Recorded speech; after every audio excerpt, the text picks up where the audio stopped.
Joshua Lane, member of the board of directors of Dr. Ann Wigmore's Hippocrates Health Institute, Josh Lane was part of the Dr. Ann Wigmore team that brought wheatgrass, sprouts, and raw foods to a worldwide audience. And now the host of Here's to Your Health on LA Talk Live, Joshua Lane.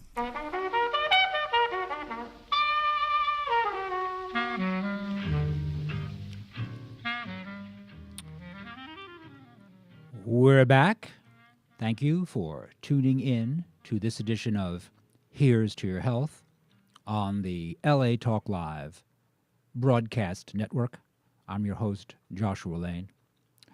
My next guest is the president of Omega Creamery, John Schindler. And Omega Creamery has been a guest on the show several times. And the staff and crew at LA Talk Live are thrilled when the new John was coming back because they love his ice creams.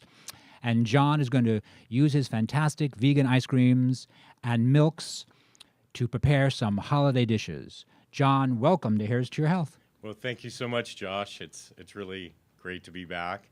And I appreciate the opportunity to come on and present ways that you can use the Omega products for some holiday cheer and cooking. And John, just for the viewers who haven't seen your previous broadcast with your appearing, what is in your ice creams that makes them so, frankly, great tasting, but different and valuable? Well, the ice cream is made from a condensed version of our flax rice hemp milk. Rice hemp. Which is the highest in omega-3 of any milk out there, dairy or non-dairy. It's super high in omega-3s. It's got probiotics in it, low sugar. It's pretty much the healthiest dairy-free milk or dairy milk that's available in the market today. So you call it's a milk, but of course there's no cow's milk. It's all dairy-free. Plant-based. It's made from flax, rice, and hemp. Yes. And it's yummy. We say delicious and nutritious. Right. And it was formulated, I'm the formulator. It was formulated in order to taste like dairy because I really like the taste of dairy, but I recognize that it doesn't like me so much. Right. And so I've developed alternatives, plus I feel that it's part of my social imperative to try to reduce the damage that feeding the human race is burdening the earth with. And it takes about 1/20th of the land area and resources to make a gallon of this milk than it does cow's milk. Right. And it also doesn't have the soy, which damages the earth with the Roundup that they use to cook it. So, to grow it. And so it's better than either dairy or soy for the environment. And so it eases my conscience and makes me feel good about providing it. So we take the milk, we condense it, and then we have our own proprietary sweetener blend, which is got a glycemic index of only like 11. We will be selling this on the market in the future, but it's not yet commercially available. John, what's in that formulation, low glycemic food? What is that? Well, glycemic is the amount of sugar that comes into your blood. Uh-huh. Diabetes is caused by insulin insensitivity due to high glucose. You get rushes in sugar, and then the body puts in insulin, and we become insensitive to it. So it's basically, there's almost no sugar in it. This is almost a 0-calorie sugar, but it's made from natural products, and it tastes good. It emulates sugar.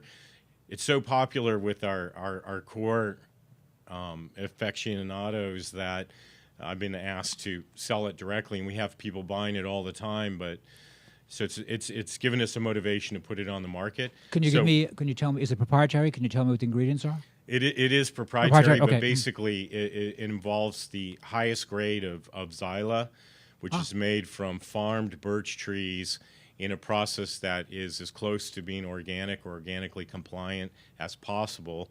All the trees are farmed by the company for this product, so it's a renewable, environmentally conscious company that does it.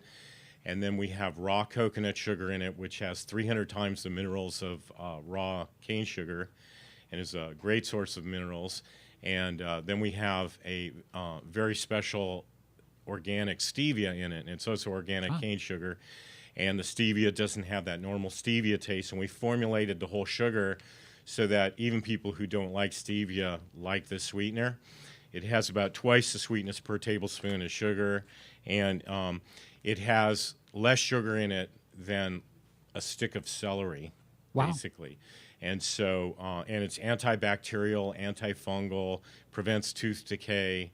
It stabilizes your sugar. Like if you use this sweetener and then you have regular sugar, it'll actually stabilize the regular sugar in your blood to some degree. Wow. And then, so we sweeten the ice creams with the sweetener, and so there's very little sugar in the ice creams, basically only from fruit and the coconut sugar. But coconut sugar is the least glycemic index of all sugars that I'm aware of, and has a glycemic index of only 27, whereas cane sugar, raw cane sugar, is around 80.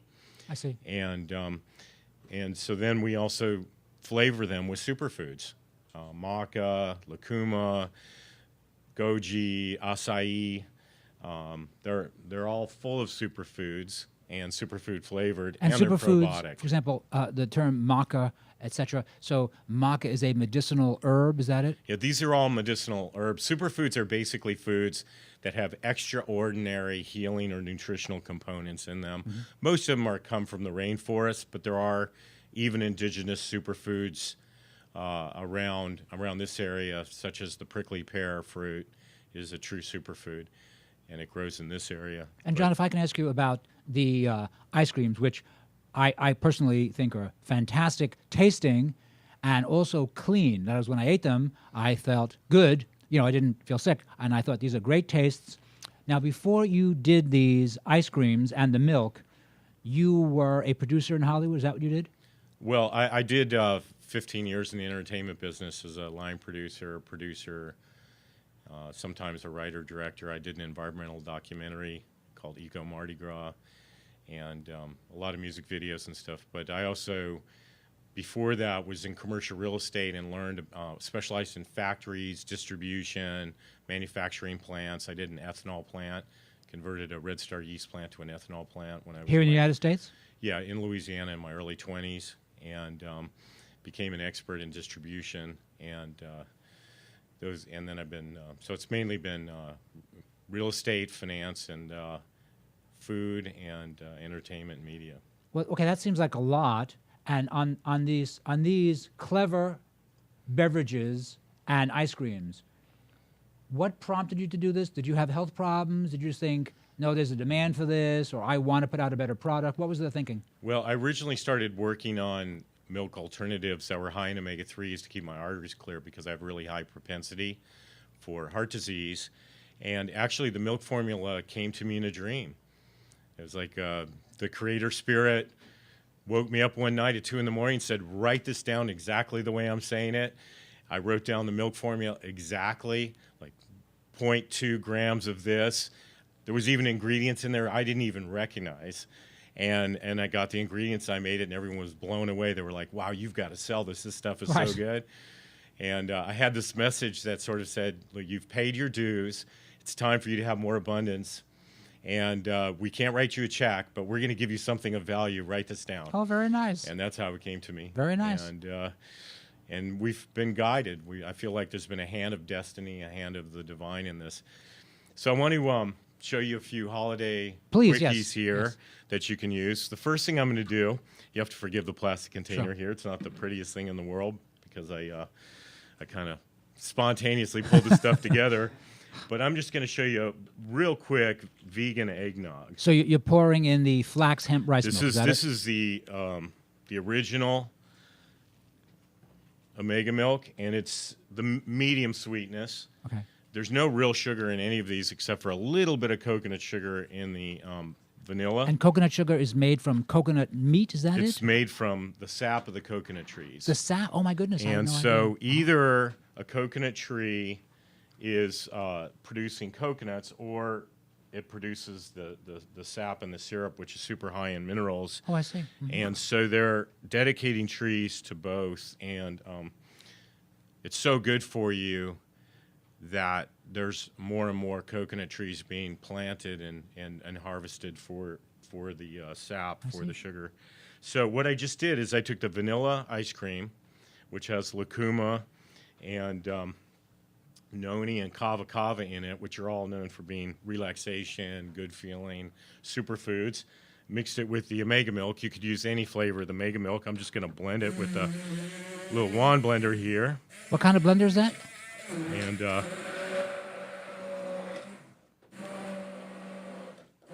Hey, that's a and so this is basically a vegan eggnog with no eggs.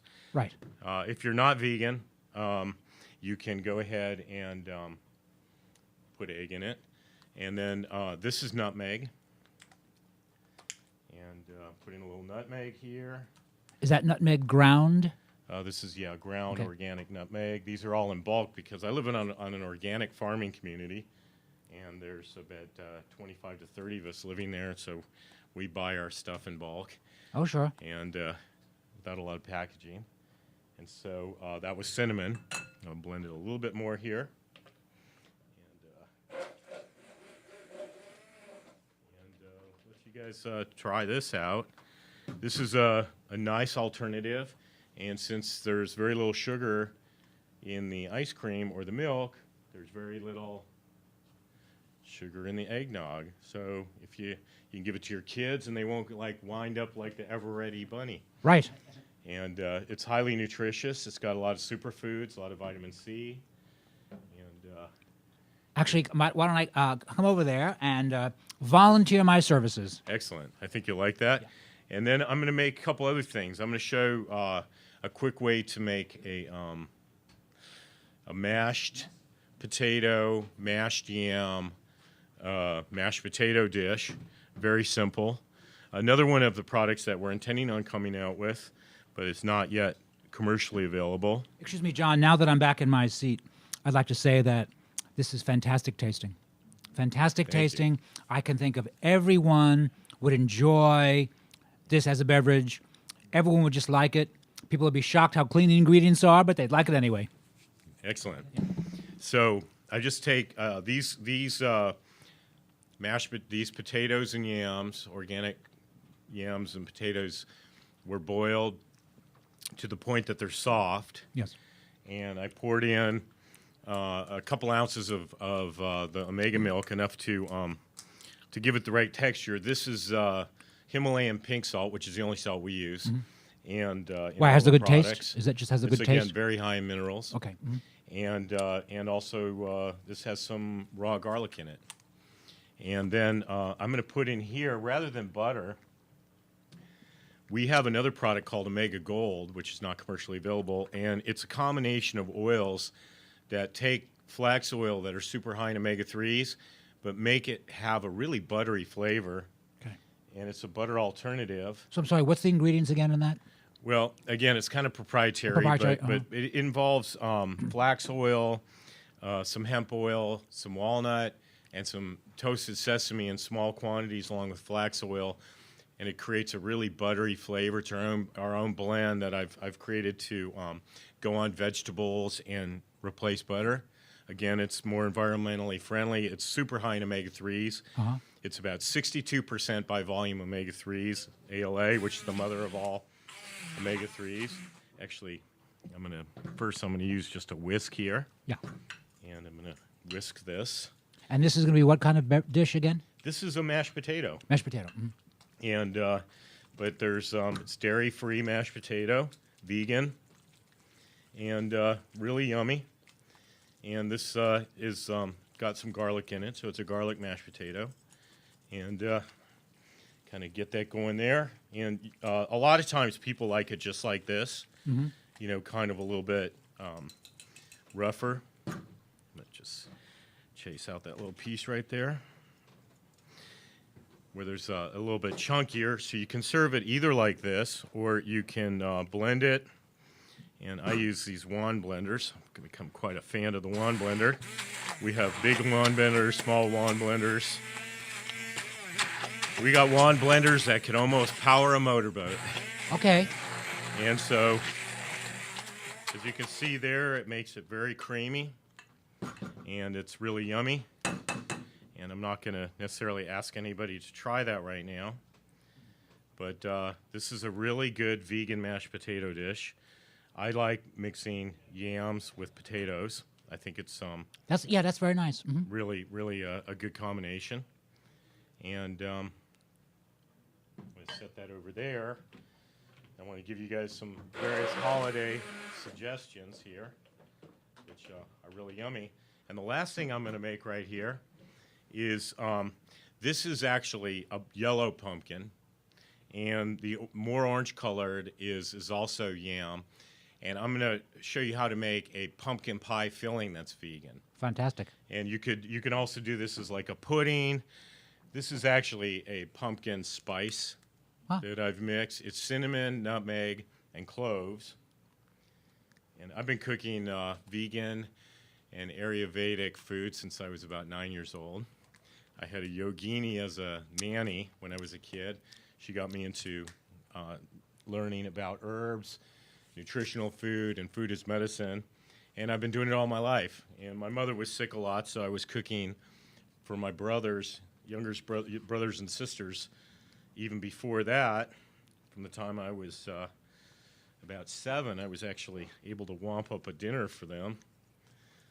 And my mother had multiple sclerosis. It ended up being that it was actually allergic reaction to pharmaceutical drugs. Did your mom recover? She did recover when she was on her deathbed. She said she wanted to die clear, and she took herself off the medication so she could recognize this to say goodbye. At the time, she'd had 16 major operations. She took herself off the pharmaceutical drugs, and voila, she had a complete recovery. No kidding, John. Total and complete recovery. Turned out her multiple sclerosis was a byproduct of cutting her foot on a milk bottle and allergic reactions to the pharmaceutical antibiotics, which then were countered drug after drug after drug to the point where she had, was a walking pharmacy consumer. So, oh my goodness. This is about 1/3 vanilla, omega cream ice cream, pumpkin spice, which is cloves, cinnamon, and nutmeg, and pumpkin. And I put a little yam in here to give it a little bit more orange color. Actually, yam is interchangeable with pumpkins. Oh, really? And so it's interesting. Here, a pumpkin is distinct from a squash. In Europe and France, for instance, all squash are considered pumpkins. Really? They're the same thing, and they're all different varieties, but we look at them the same. This is a slightly more yellow version of the pumpkin. Looks like a pumpkin, but it's got more green on the outside. And so this is actually a really yummy concoction. And if you taste it and you decide that, okay, it's good, could be a little sweeter, and it could use a little more pumpkin spice. Put a little more pumpkin spice in there, and you can then sweeten it with whatever sweetener you prefer. Unfortunately, this is not yet available for you on the market, but within a couple months, it will be. And by the way, the Omega Creamery beverages and the ice creams, the vegan ice creams, I can buy those Sprouts, Lassen's, everywhere, right? Not Sprouts. Not Sprouts. Not yet. We're in Whole Foods. Oh, you are in Whole We're Foods, in right. about 25. Well, we're in 50 stores in this area right now. And on our website, which is omegacreamery.com, you can get all that information. Okay. And if you go to that website, I thought I would mention, too, we're in the growth phase. We're really trying to do something really exceptional out there on every level. And we're also looking for socially conscious investment partners and capital to help grow this business. We now have all of the basic information and statistics and data that, this can be a viable business. It can be very successful. And we're looking for people, even on small levels, that can help us grow this business up. And so anybody can contact me. Again, I'm John Schindler. I'm the CEO and the formulator and founder. So I'm just mixing more of the sweetener in here, which we have been calling Jungle Sweet, but we're now working with a very talented marketing brander named, well, I'm not going to mention his name right now because of lots of clients, and I don't want to be in a conflict of interest on anything, but and we may change the name. And we may do some rebranding of the products, but the sweetener is not going to be Jungle Sweet. And by the way, on the Omega Creamery milk, the flax hemp rice milk, so I can put that in children's breakfast cereal. I can drink that as a beverage with lunch or dinner. Is that it? You can have it with cookies, use it on cereal, use it in coffee or tea, bake with it. It really bakes fantastically. We had actually a professional baker who was making all the treats at one of the local health food stores in the area at their deli, all out of Omega milk, and it really came out fantastic.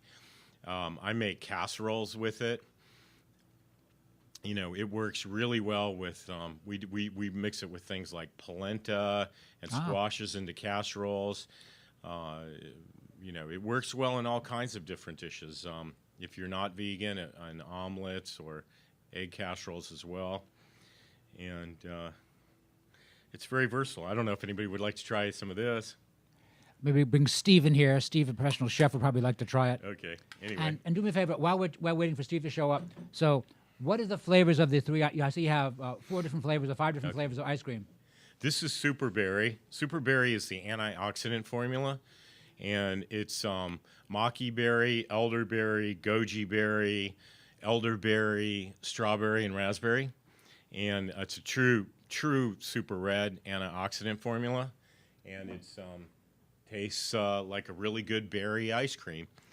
The kombucha sorbet is really popular in flavor. It's a really good dish when it's hot. Now, let me mention that all of the ice creams, flax rice hemp milk ice creams, are not only dairy-free, but they're really high in omega-3s. But the kombucha sorbet has no fat. It's a fat-free. There's no fat alternative in it, which are generally not healthy, but there is no fat in a sorbet.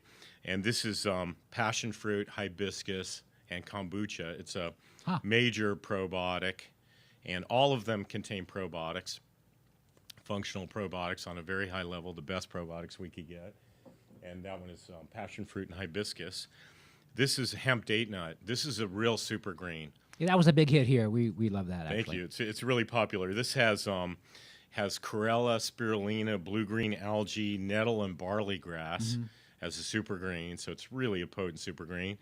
It mimics pistachio in flavor, and it has pecans and dates in it, and it's really yummy. It's a clever formulation and really very successful. It's really successful. Thank you. And this is our kava kava, noni, and lucuma vanilla. It's a straight-up vanilla. I think when you try the vanilla, you really see that our base formula tastes more like real dairy than any of the alternative dairy products out there. It really tastes like dairy, comparatively speaking. Of course, nothing really tastes more like dairy than dairy itself. Right. But it's as close as you can come pretty much, and you really taste that in the vanilla.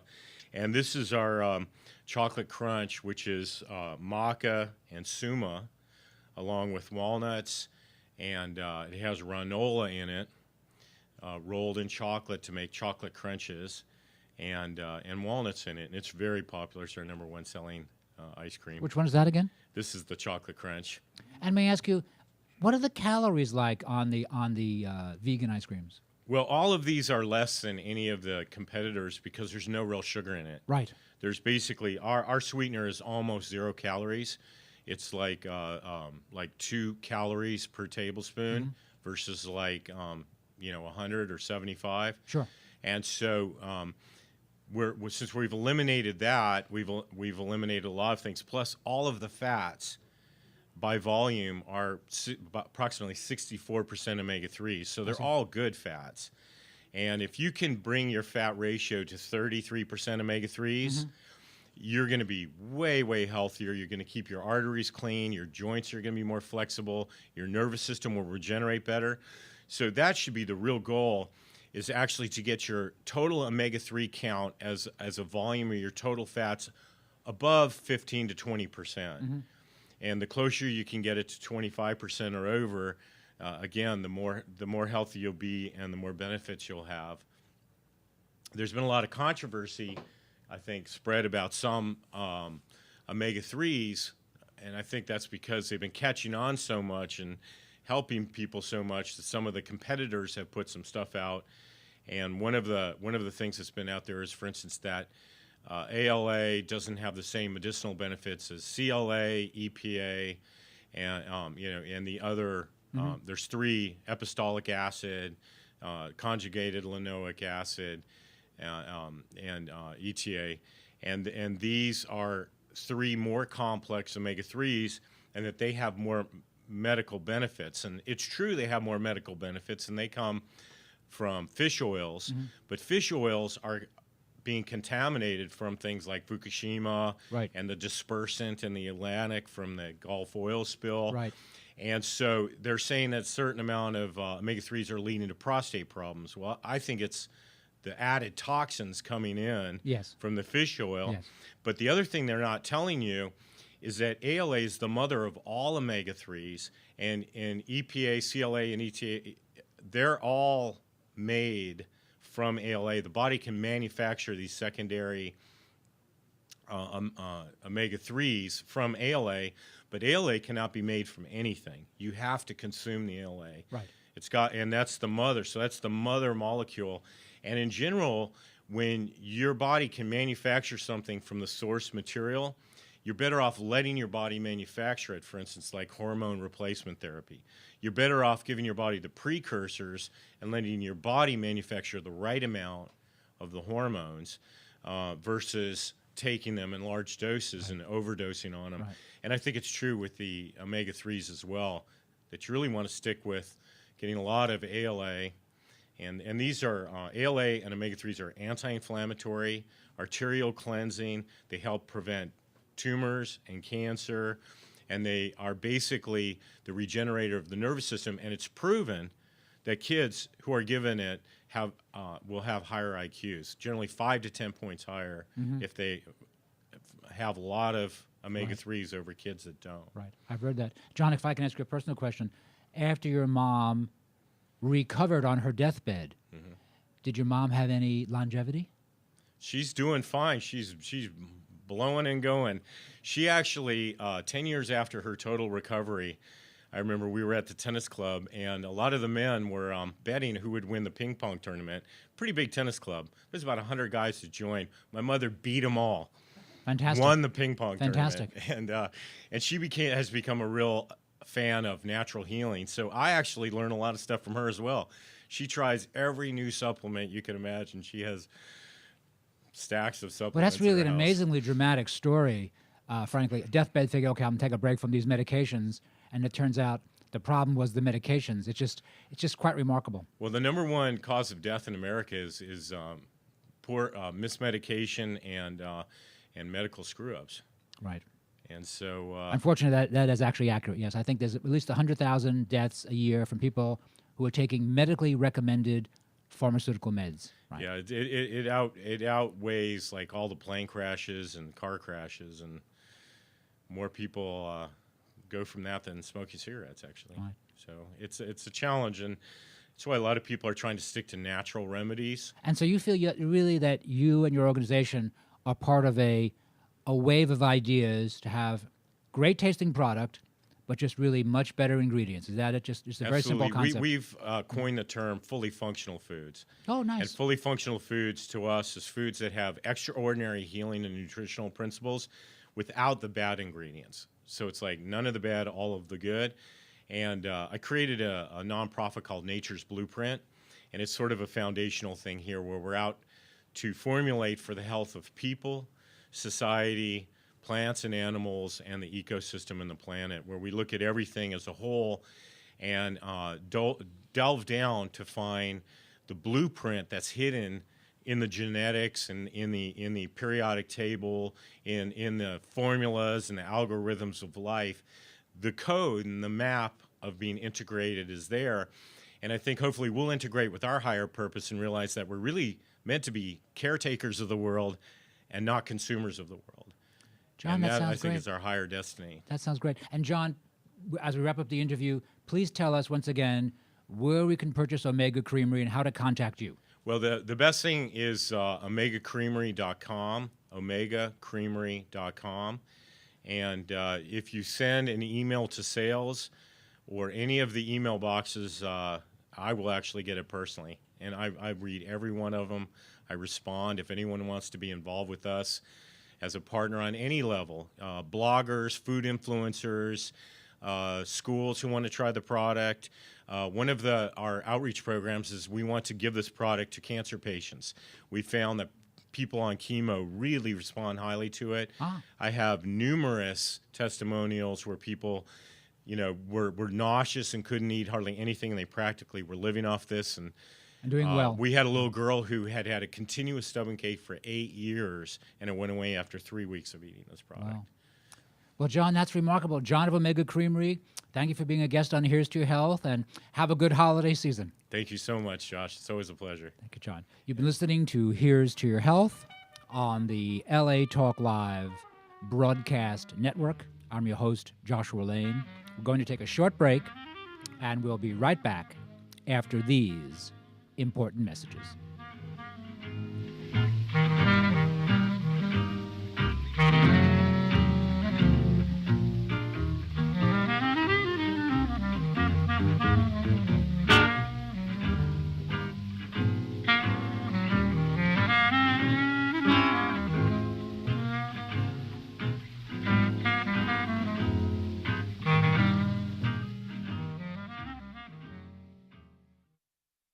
The American Heart Association's Heart Walk is coming.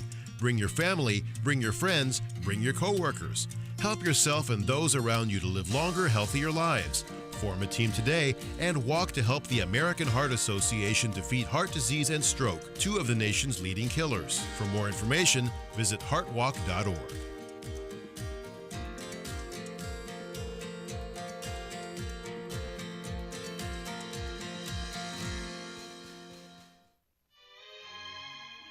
Josh Lane and Dr. Hans Kugler of Here's to Your Health, in conjunction with A4M, the American Academy of Anti-Aging Medicine, invite you to attend the 21st Annual World Congress on Anti-Aging Medicine, December 12th through 15th at the Venetian Hotel in Las Vegas. Check it out at worldhealth.net. That's worldhealth, one word, .net. And while you're there, sign up for the free longevity newsletter. Just look for the bouncing red ball. At worldhealth.net, also print out a page about the Las Vegas Congress and pass it along to your doctors. More than 3,500 healthcare professionals will convene at the Las Vegas Congress, where they will teach and demonstrate with hundreds of exhibitors about every anti-aging modality. Be sure to attend the World Congress on Anti-Aging Medicine, December 12th through 15th at the Venetian Hotel in Las Vegas. Presented by the American Academy of Anti-Aging Medicine. Visit worldhealth.net for more details. The 21st Annual Congress on Anti-Aging Medicine, proud sponsors of Here's to Your Health with Josh Lane and LA Talk Live. We are more than just talk.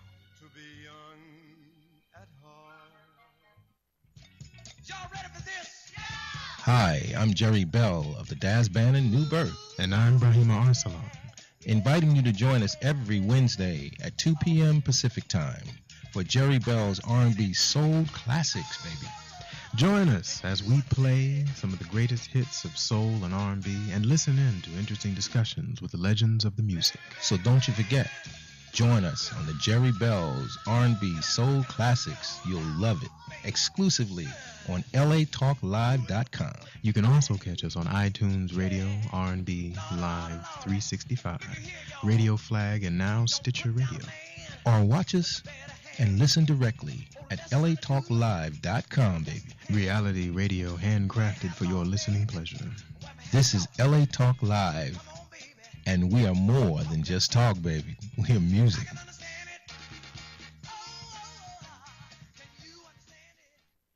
Hi, this is Starlet Quarles, and I'm inviting you to join us every Wednesday from 5 to 6 p.m. for a new show right here on LA Talk Live, The Dialogue, Real Talk, Real People. Join us as we discuss the topics that are relevant to today's generational leaders. So don't forget to tune in to The Dialogue, Real Talk, Real People, every Wednesday from 5 to 6 p.m. right here on latalklive.com. You can also catch us on iTunes Radio R&B, Live 365, Radio Flag, and now Stitcher Radio. Or watch and listen directly at latalklive.com. Reality radio handcrafted for your listening pleasure. This is LA Talk Live, and we are more than just talk.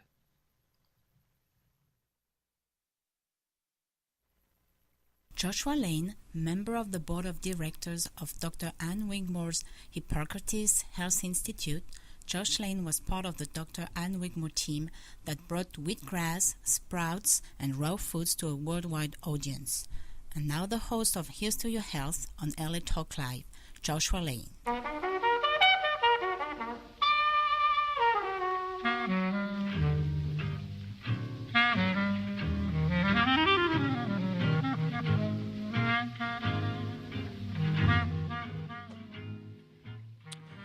We're back.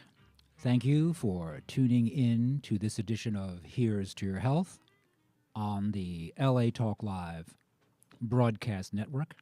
I'm your host, Joshua Lane. My guest is John Platero, who is a trainer, fitness enthusiast, author of this very good book, Fitness After 40, who has many years, decades of experience working with LA Fitness. He was, as a young man, a professional bodybuilder, did very well in South Florida, and he has his own organization which certifies personal trainers, and he certified many people. John, welcome to Here's to Your Health. Thanks, Josh. No, it's fun to have you here. Thanks. In preparation for the show, I read about your achievements, and besides everything I just mentioned, now, as a guy who is 40, no longer 21, you are competing in the Senior Olympics successfully, and you've won a number of gold medals. That's right. About 2 weeks ago, I won 2 gold medals in the Master Pan American Games. Actually, no, 3 gold medals. I won 2 on the track and 1 on the road. So I'm now the current Master Pan American gold medalist in cycling. And where was that held? I was in Guadalajara, Mexico. Wow, that sounds very cool. Yeah, that sounds very great. cool. It was really fun. And I noticed, looking through your book, that you've trained with some important individuals. Yeah, I trained, I've been training people since 1976, so a wide variety of people. But here, once I got to LA, you get the producers, the actors. I actually trained the Royal Crown Prince of Qatar for a while. And was that fun? Yeah, just the commute was a bitch, I'll bet. That's right. Yeah, kind of a long commitment of time there training him. That's right. 16 hours each way. It's a little rough, But yeah, it was interesting. And so as a young boy, you just read the bodybuilding mags and loved Arnold and Franco Columbu. Is that it? Is that how you got into kinda. it? My father was a weightlifter. So he used to drag me to the YMCA, when you're like 6, 7 years old. He liked to go early. I'm not a morning person, so I basically just kind of slept in the gym while he worked out until, about 8 o'clock. Then I could go play basketball. So I started with my dad and my brother. That's a good way to start. And then, Arnold and Franco came up in the 70s, and so that became popular, and that was definitely an incentive, I was the Franco in the gym because I'm small, My buddy, he was the Arnold. Everybody, probably every gym had an Arnold and Franco at one time or another. But yeah, I read all those magazines for sure. Well, and so in the 70s, so you did bodybuilding, and also by way of perspective, while bodybuilding has been terribly popular for the past 20 years, everyone kind of knows what it is. Really, in the 70s, it was still pretty much of a new sport. People kind of made fun of it. People thought, no, you'll be muscle-bound. It's bad for other sports. If you were playing football, baseball, should never do it. Obviously, that was bogus, but that's what they said. Yeah. So you've always been kind of a progressive on these wellness ideas? Yeah, well, you're right. They told me when I was in high school that it would stunt my growth. It would give me hemorrhoids. Yeah. It would also, it's funny, isn't it, what they if say? it was a woman, it would give you manly features. Right. And I remembered it wasn't considered a sport. I actually used to keep a curl bar and dumbbells and weights in my locker that I would carry to the gym to do my workout. And I actually have a report card that says John tends to overdo the weightlifting a bit. So yeah, it was just really misunderstood, and now we know. Right. So you were in kind of really one of the really early waves when obviously you thought, no, this is good for me. I'm doing this. This is good for me. And it's fun, and it's also good for me. Yeah. And then what was the next step? Well, the next step was I got injured. At the time, you kind of just learned by osmosis. You watch somebody do something, and it kind of, okay, that works. Right. But no one was really looking at the body and functional anatomy. How does the body actually function? Nobody was really doing that. It was fairly new. So I made some mistakes. And the mistakes that I made, when you're young and strong and your ligaments and tendons are strong, it takes a bunch of years for them to come to fruition and then Right. actually cause an injury. So about 6 or 7 years into serious lifting, I tore my ACL in a pickup football game, just running. And at the time, I hadn't really studied it. It was basically street smarts in a sense. And now later on, much later on, as I started to study biomechanics and I started getting certified and I started going to school academically, I started to learn the things that I was doing wrong. Right. Although, for example, I'll show you these glasses. These glasses are based on a hinge, right? That's a hinge. Right. Okay. So common sense is you're never going to bend it again. You're not going to go against the hinge. It bends this way and that way, which is very much like your knee. You know, because this could be your tibia and this could be your femur. So we were doing things against the hinge, assuming that it worked your quads in a certain way. And even if it did, great, but eventually you wear the hinge out. So as I got to learn things, I started to see more problems in the gym where people were just doing things because they look cool without actually, you know, realizing, well, over time, this could hurt you. And then a lot of athletes themselves don't understand the body. They're just talented. Right. They're just talented. So they can put their body through certain abuses that seem fine to them, but a person with lesser genetics is not going to make it. And let's face it, pro athletes, just to get to the pros, they're genetically blessed. Because usually people that aren't, they get weeded out in high school or college. So by the time you become a pro, I mean, think about Shaquille O'Neal. Think about the size of the meniscus, that's the cartilage in between your knee, how big and strong that is for this guy to be able to bound up and down a basketball court for 14 years, just to run up and down a basketball court that size. He is blessed. He is genetically blessed in that way. And so to kind of look at what he does for his training would be a mistake unless you have the same kind of genetics. So I started. That seems fair. Yeah. Yeah. So I started to, as I got injured, right, I started to go, well, okay, why did this happen? And I started looking, and I'm an inquisitive person. I'm always asking questions. Even in cycling, I'm always asking, how much air do you have in your tire? What kind of glue did you use? What kind of gear? What's the, you know, it's always, you always have to, like you said, you told me, you said, I'm learning. And you find that in a lot of successful people, they never stop. That's what makes them successful. They're always trying to learn something. So that's what I started to do. I started to learn about this stuff and go to different certifications and go read more books and question things. And instead of just doing things because someone told me to do it, I started to ask, well, why? Why are you telling me to do that? Why?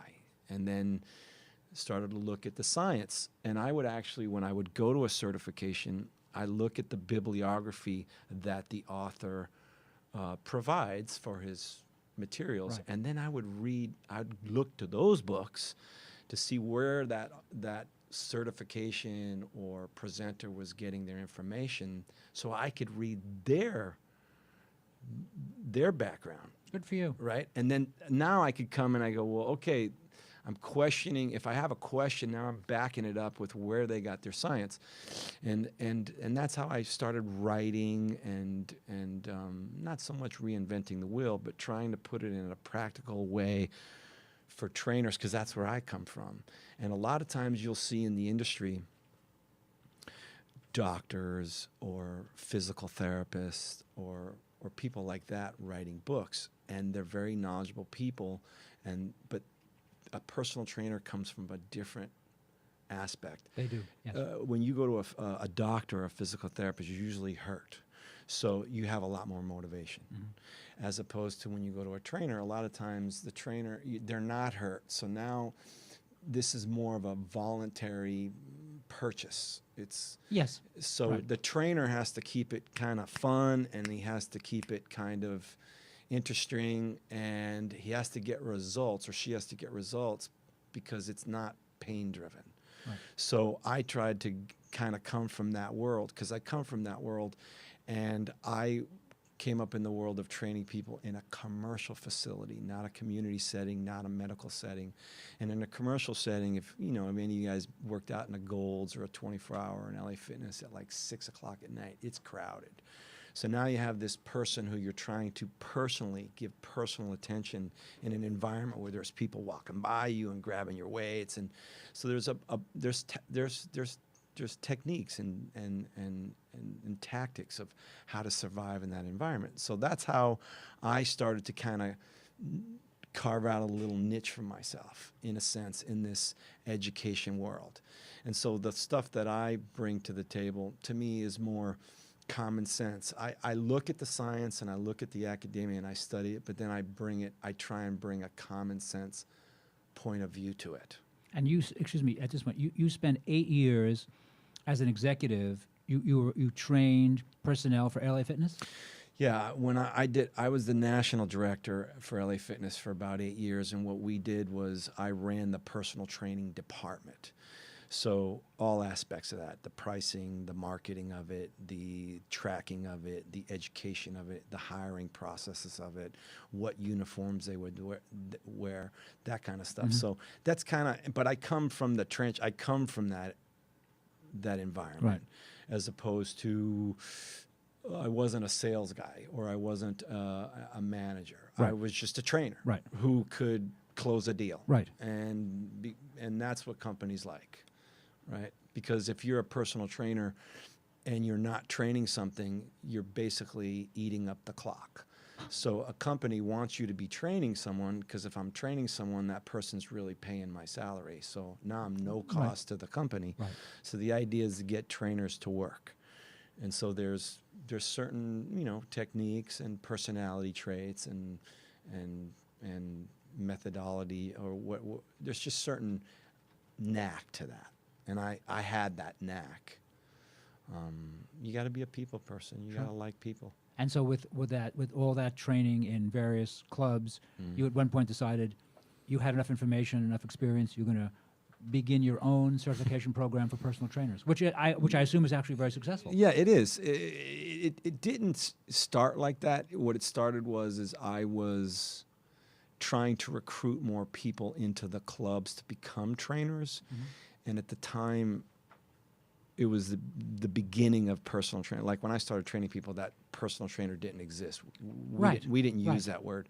So it was at the beginning of it where people that could do that were actually working for themselves, charging people a fee inside gyms. There was no regulation. There was nobody monitoring. They just could do it. So in a company like a chain, they wanted more control, so they wanted them as employees. So it was difficult to find people to work under that business model for the money that a chain could pay, when they were used to getting all the money. So I decided that, it would be better to recruit new people that have the desire to become a trainer, but haven't been getting the $40 to $50, $60 an hour. They're not used to that income. So I created a vehicle where if they came through a certification, we would hire them or potentially hire them. And I didn't teach it myself. I hired other fitness professionals at the time, exercise physiologists, registered dietitians, people like that, to come in and teach that aspect of the curriculum. What I taught was the professionalism, the ethics, the code of conduct that we expected fitness professionals to adhere to while they were inside a commercial facility.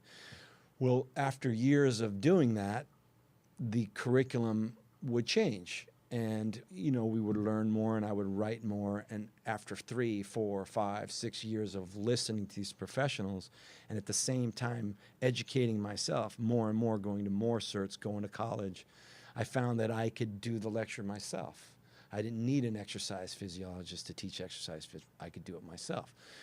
So I started just, like you said, you learn, so, you're in your third year. Well, I've been doing it 18. So what started as a little pamphlet is now a 400-page manual, and what started as just a live workshop became videos and an exam, and then a national accreditation came in, and we got that. So it just evolved over a certain period of time. And what's the name of your organization? It's called the National Council for Certified Personal Trainers, and we're at nccpt.com. And do you go all over the country? Used to do that. I used to do about 30 weekend workshops all over the country a year. When the internet came in, as the internet became more popular and delivery systems, streaming video and all that kind of stuff became more efficient, workshops started to become less and less popular with the young people. I see. Also, in the late 90s, my average age of a pupil or a student was 35 years old. I literally had dentists. I had a surgeon from Cedars-Sinai go, you know what? I'm going to quit. I'm going to become a trainer. The income potential for an independent trainer inside a facility was really good. As we approached the 2000, 2003, 2005, all that stuff started to go away, and it became employee-based, and the personal training income or revenue became the second largest revenue source for a gym after their memberships. Okay. So they started going, whoa, we want control of that. So now you became an employee. So that 35-year-old, now I see it's 23, 24-year-old coming in, right? Because the income potential is less. The hours are a little bit different. And so it changed. So now this demographic of the early 20s, they don't read as much. They like to watch. So it became more video-based, streaming-based. In fact, when I would teach a workshop, they'd show up with the manual and no one read it. Sometimes it wouldn't even show up the manual. I go, you didn't bring your book? They go, no, I didn't know I had to. Wow. Okay. So, you can fight it or you just deal with it. So we went, and so everything now, everything's HTML. We deliver the manual, we deliver the videos, we deliver the quizzes, we deliver the study guide. Everything goes through the internet. And it just became more popular. So we still have workshops. They're not as popular as they used to be, and they're a little bit more expensive, right? Because now you have live people, you have flights, hotels. But we still offer them, but it's mostly internet now. Education, online education, they say, I was watching Bloomberg TV, they say within 10 years, most of the colleges are going to disappear. It's going to be mostly online. Yeah, I find that hard to believe. Me too. Because there's nothing better than sitting in the classroom with a teacher. I mean, you can watch it on the internet. That's all fantastic. It's great. I have no problem with that. But you have interaction with the teacher and with the other students, and I just can't see it all going online. I'm sure it's a big moneymaker online, but as far as the education, I think you really need to be in class. And also, if I can say this, it seems to me that if I want to study wellness, like athletics, you have to be in the room with the teacher, so the teacher can say, no, you're not quite standing right. You can't do that with an instructional video, but you can pay attention to the student and say, no, listen, I want you to stand up a little straighter. I want you, Absolutely. And just that little lovely touch of the teacher, and it made the whole thing worthwhile because you were doing it wrong for 6 months, and now you're doing it right. I agree. I've mentored with 3 different physical therapists where I went on my own. And I went and I would learn from them, and I spent my time doing that.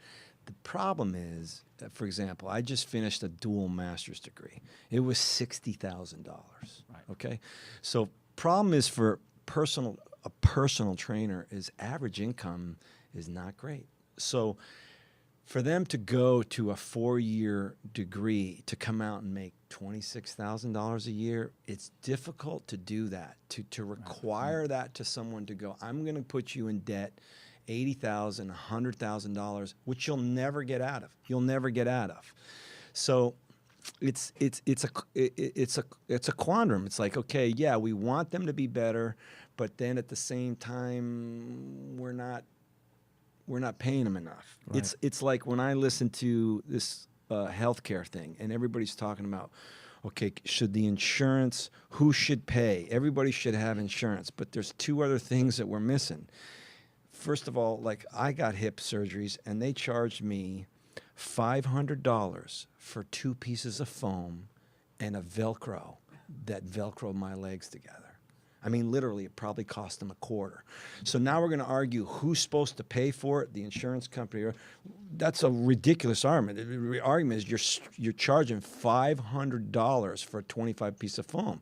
So it doesn't matter who's going to pay for it. If you're going to just charge ridiculous, it'd be like spending $150 for this bottle of water. Right. Okay, it doesn't matter who require to pay for it, but unless you're going to charge, so unless people start valuing the actual personal trainer, that it's worth this much money. And like for example, if you're going to go to the dentist on Thursday, you get off work, you're there early, you make sure you go to the dentist. Personal trainer, I'm going to cancel. They just cancel. It's like, no, it should be really, really important. And people don't seem to value that. I don't get it. We have so much more information about health and fitness than we've ever had before. Yes. We have better trainers, better professionals, better than ever before. And yet people are not doing it. So what's the problem? What's the problem? And my opinion of the problem is everybody wants to blame someone. There's always a reason. And I didn't say excuse. I said a reason. There's a reason. Oh, my kids. Oh, my job. Oh, whatever, my school. It's always a reason.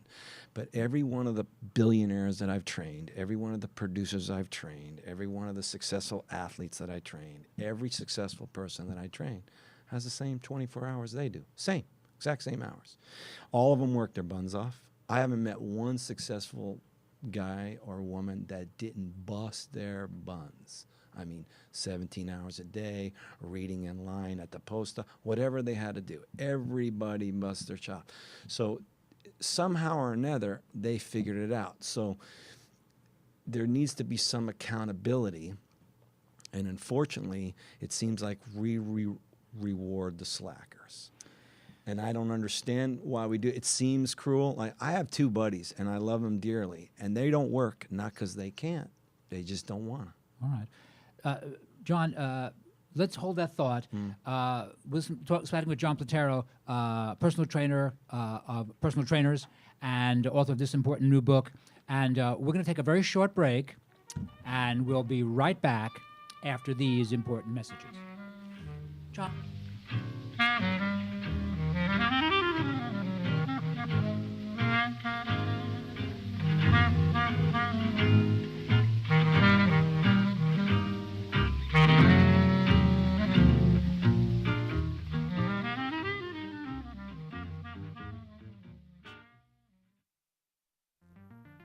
Hey everyone, this is Richard Carr, Business Relations Manager for LA Talk Live. Did you know social media produces almost double the marketing leads of trade shows, telemarketing, direct mail, or even pay-per-click ads? And that about 46% of all online users count on social media when making that ever-important purchase decision. Hey, if you feel lost when it comes to social media, Top Tier Media can help you. Top Tier Media specializes in social media management and blogger outreach for beauty, fashion, health, and lifestyle brands. To learn more, go to www.toptiermedia.com. That's www.toptiermedia.com. Top Tier Media, the official social media marketing company of LA Talk Live and the Talk Live Broadcast Network. Josh Lane and Dr. Hans Kugler of Here's to Your Health, in conjunction with A4M, the American Academy of Anti-Aging Medicine, invite you to attend the 21st Annual World Congress on Anti-Aging Medicine, December 12th through 15th at the Venetian Hotel in Las Vegas. Check it out at worldhealth.net. That's worldhealth.net. And while you're there, sign up for the free longevity newsletter. Just look for the bouncing red ball. At worldhealth.net, also print out a page about the Las Vegas Congress and pass it along to your doctors. More than 3,500 healthcare professionals will convene at the Las Vegas Congress, where they will teach and demonstrate with hundreds of exhibitors about every anti-aging modality. Be sure to attend the World Congress on Anti-Aging Medicine, December 12th through 15th at the Venetian Hotel in Las Vegas, presented by the American Academy of Anti-Aging Medicine. Visit worldhealth.net for more details.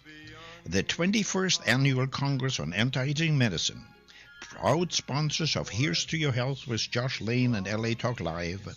We are more than just talk. Joshua Lane, member of the board of directors of Dr. Ann Wigmore's Hippocrates Health Institute, Josh Lane was part of the Dr. Ann Wigmore team that brought wheatgrass, sprouts, and raw foods to a worldwide audience. And now the host of Here's to Your Health on LA Talk Live, Joshua Lane.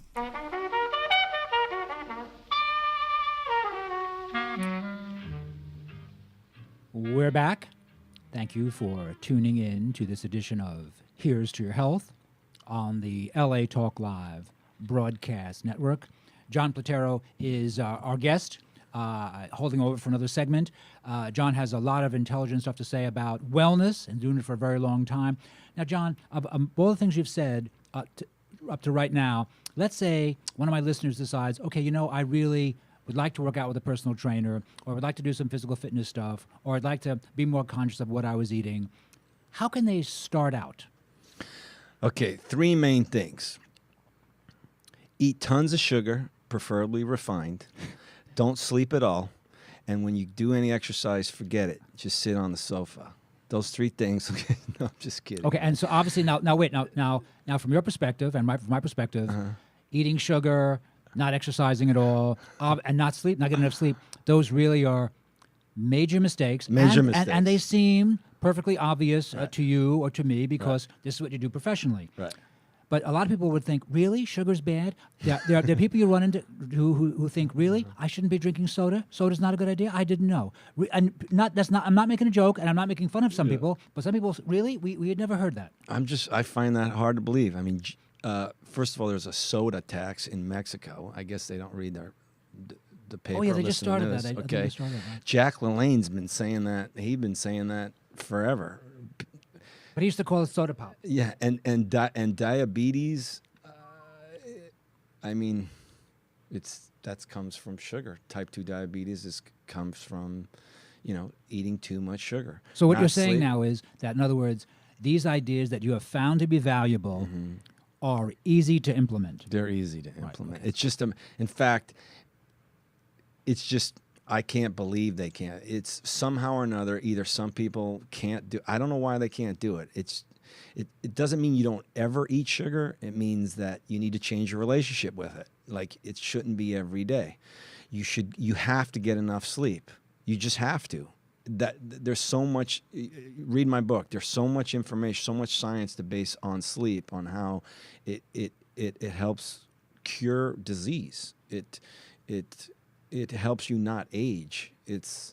You have to sleep, and if you're not sleeping, then you need to figure that out, because sooner or later you lose. There is no winning here, especially as you get over 40. Especially when you're young, you can do a lot of things and you don't feel it. But as you get into your late 40s, stuff starts to happen if you're not eating correctly, sleeping correctly, or resting enough, and then doing some kind of activity. And I don't like to call it exercise, it's just movement. So those three major things will help you get healthy. And then you need to figure it out. You need to look at your life 7 days a week, because you live 7 days a week. You need to look at your life.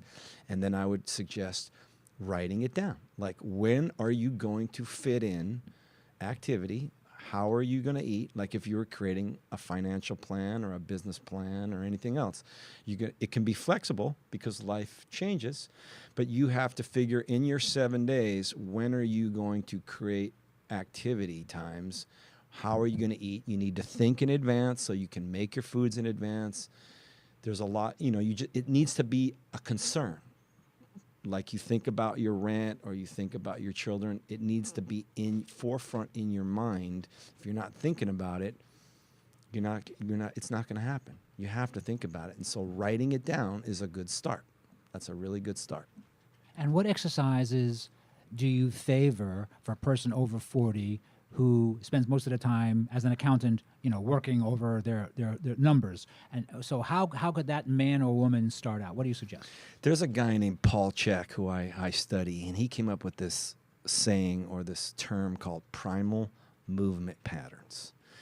And it's basically ascension and descension, so squatting up and down, like getting into a chair and getting out of a chair. So that right there, getting into a chair or sitting down to go to the bathroom or sitting down to eat and getting up, that's a squat, ascension and descension. Then walking.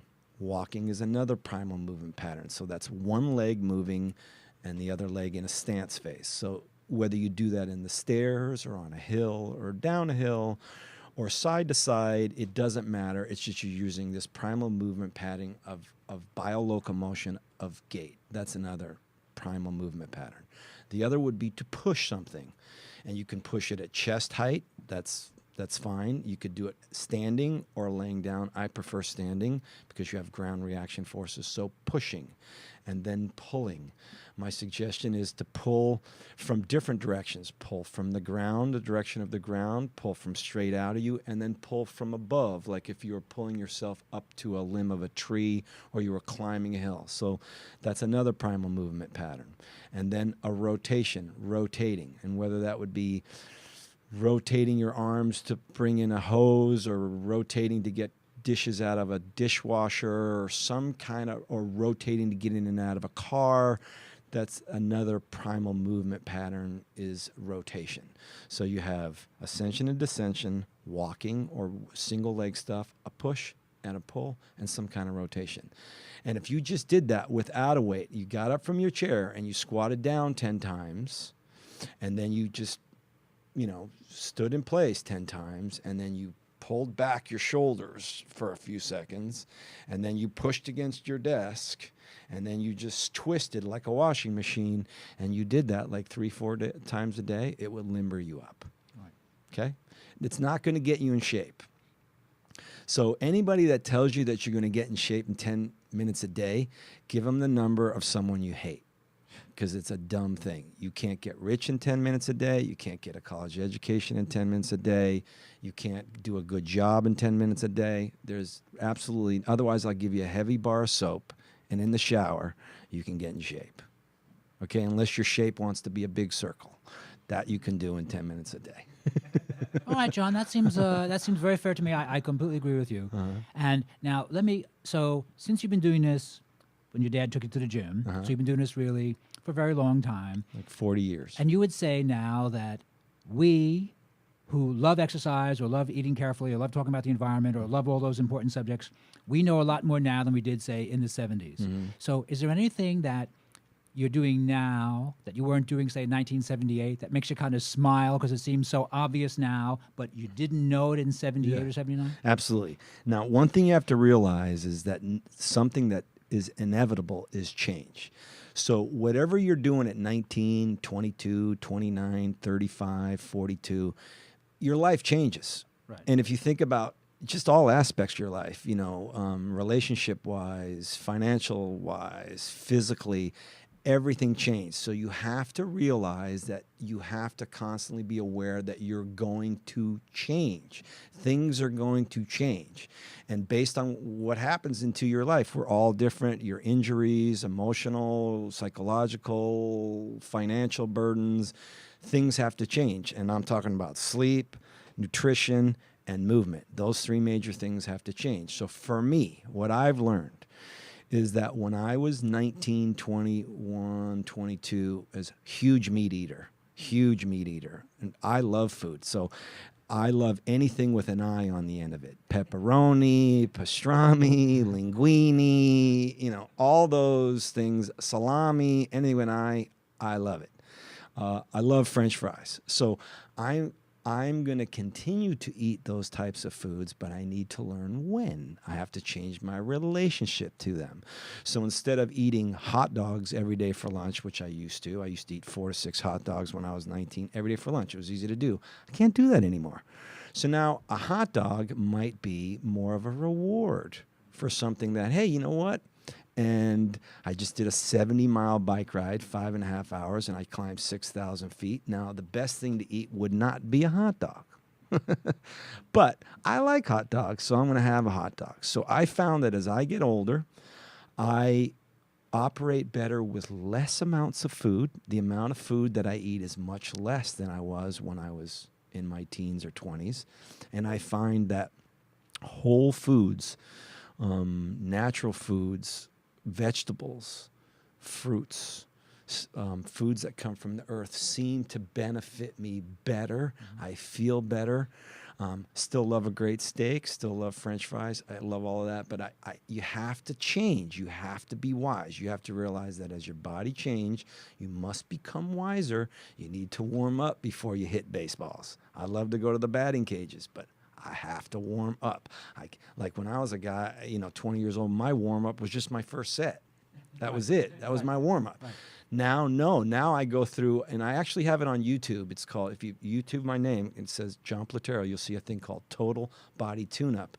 And it's just about a 6-minute, kind of has a little bit of maybe some yoga kind of type poses, but it's just going through ranges of motions in your joints. So I've learned that I have to change as I get older. And I'm sure there's going to be new things that are going to happen. But basically, that aha thing for me is the meat. That had to I had to get away from that so much. Especially the heavily prepared, like pepperoni and salami. There's kind of like a lot of stuff in it. It's not like eating fresh meat. No. And pepperoni for me, I mean, my father used to get so mad because he used to eat it like candy. I love it. I don't know why I love it. I just love it. Like salt? Yeah, I love salt. Exactly. So you just have to learn that. And there's some techniques that you if you're weak, you have to realize you can't buy it. If you buy it, it's in the fridge. It's just really hard to do away with it. So you buy it once in a while as a reward, and you have it, and that's it, and you put it away. Okay, I like that perspective, and let me tell you a fast story. I was working a booth in Florida, men who just finished running a marathon, and this was it was in the mid-'80s, and I was working this booth, and I'm a wellness guy, I eat very carefully, and it always made perfect sense to me. So I'm watching the men finish the race, and one of the men who just finishes running a marathon, which takes a lot of effort to finish, it's not something you do for 2 weekends of working out. Okay. Right. This guy finishes the marathon, walks over to a booth, and drinks a beer. Now, from my perspective, as a guy who works with food as a healing tool, I thought to myself, that is the stupidest thing, the most destructive thing I think you could possibly do after putting your body through a marathon. And I thought, am I a little bit too hardcore? Am I, but I thought, what is this man's consciousness to do that? This guy just ran a marathon. He's obviously committed to wellness. So do you think that was just a reward? I mean, that makes perfect sense, the way you describe it. I mean, I kind of like that. But I thought, boy, that seems like a bad idea, drinking alcohol after running a marathon. Well, actually, I've seen that. I've actually seen in Europe. I was in Italy, and I saw in the feed zone in a race a guy being handed a beer. First, beer has carbohydrates. It has B vitamins. It does have some nutritional value. It doesn't have a lot of alcohol, but yeah, it seems. But it's still ethanol. Yeah, right. Exactly. Right. So yeah, I don't know the guy, but maybe it was just a reward. Maybe it was just a one-time thing deal for him, and he, when you burn that many calories. Honestly, when you do something like that, you can eat an entire meal, and 40 minutes later, it will feel like you haven't eaten a thing. And you need to eat, and you can eat an entire meal again. It's like all your tissues just go and suck up all those nutrients. So one beer isn't going to kill him. I heard Arnold Schwarzenegger once on a tape say after he likes to work out, he likes to take a warm shower and wear a cotton shirt.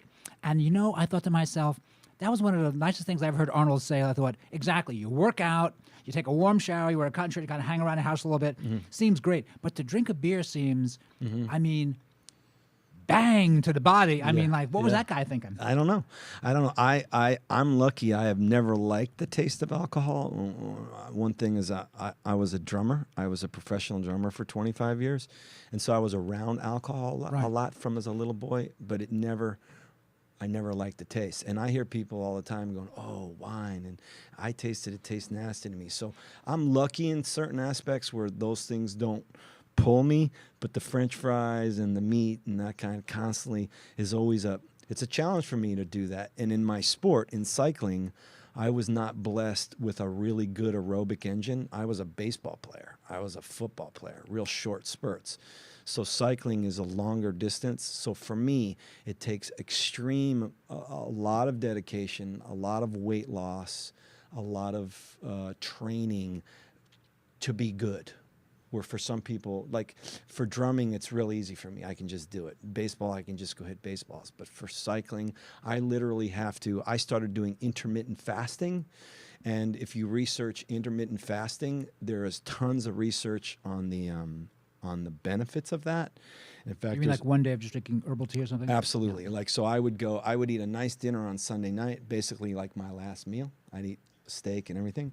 And then I wouldn't eat again until Tuesday morning.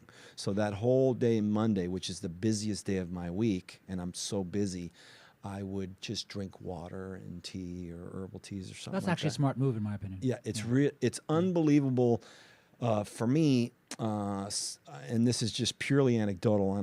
But there is a lot of science behind it. I felt amazing. I wouldn't really get hungry until Sunday evening because my Monday's so busy at work. And at about 7 o'clock, I start getting those cravings. And it took me 4 different Mondays to psychologically get over that hump, because physically I had plenty of meat on me that I could survive. But once I got over that hump, believe it or not, Tuesday morning, I would wake up and I wasn't hungry at all. And I found that on that Monday, I thought more clear. It seemed I had tons of energy. I actually never forgot where my keys were and always knew where my cell phone was. I really had a lot of energy, and I do actual data. I have data on myself for almost 15 or 16 years from the same physician, where every year I do a VO2 max test. I get a resting heart rate. I get blood work done a lot.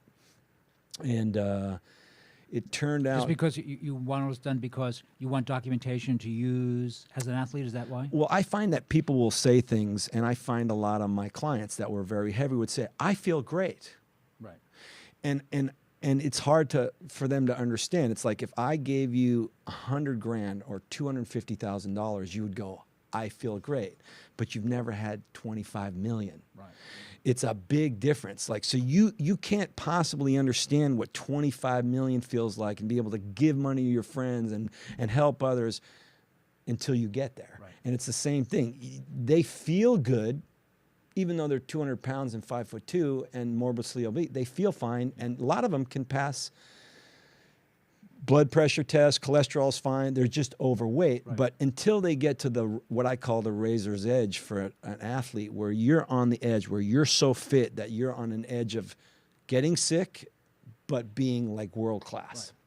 Right. When you get to that edge, it's an incredible feeling that you can't explain to someone. They can feel it. So what I did is to make sure for myself that I didn't not confuse, I want not confuse, or I wanted the data to prove that what I was feeling was true. Yeah, that's good. So, because I do a bunch of stuff that I sleep in an altitude tent. I use an oximeter for oxygen saturation in intervals, which most people do. So I want to get blood work to confirm, and I get my body fat tested. Because, for example, if you look at body fat tests, a lot of times you'll look at the tests from medical professionals that say under 10% for men's is dangerous.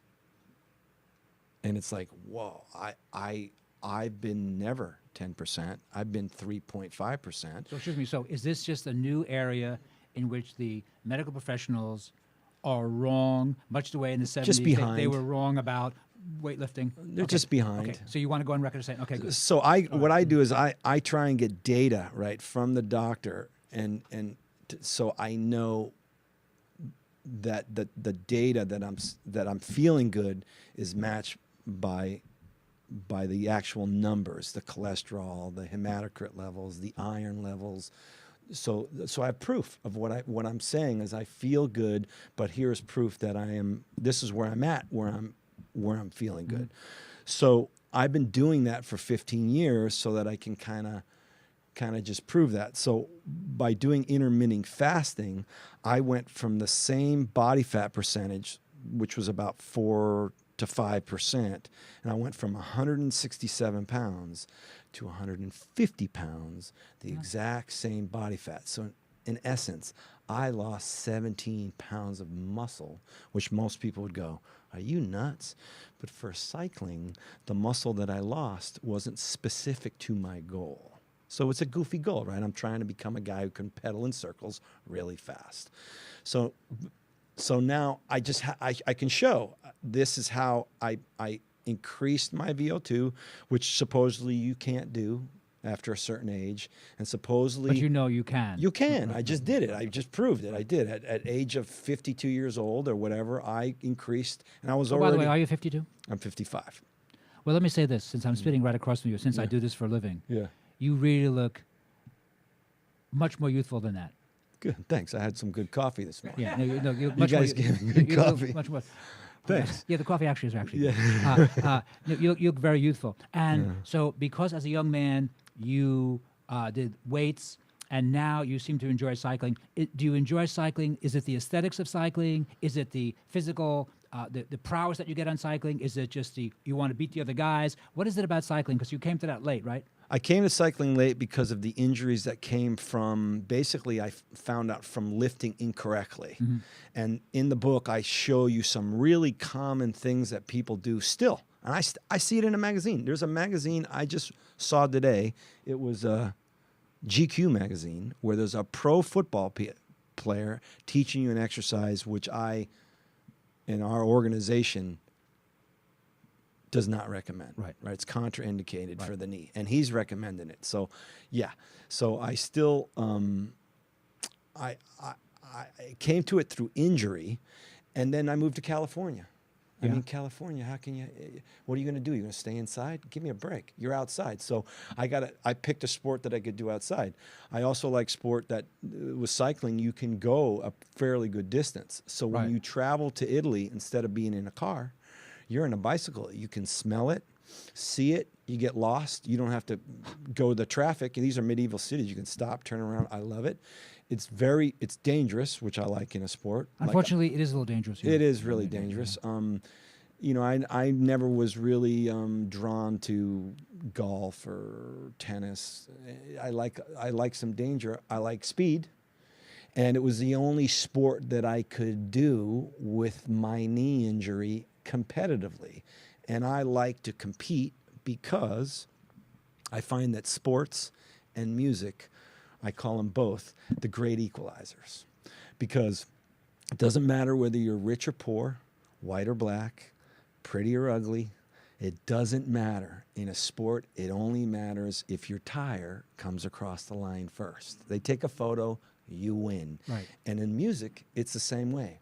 As long as you can play, it doesn't matter where you went to school, whether you can see, not see, drugs, not drugs, it doesn't matter. Right. Once you start playing, a person that can play, they get it. You can play, Right. smiles. They're happy.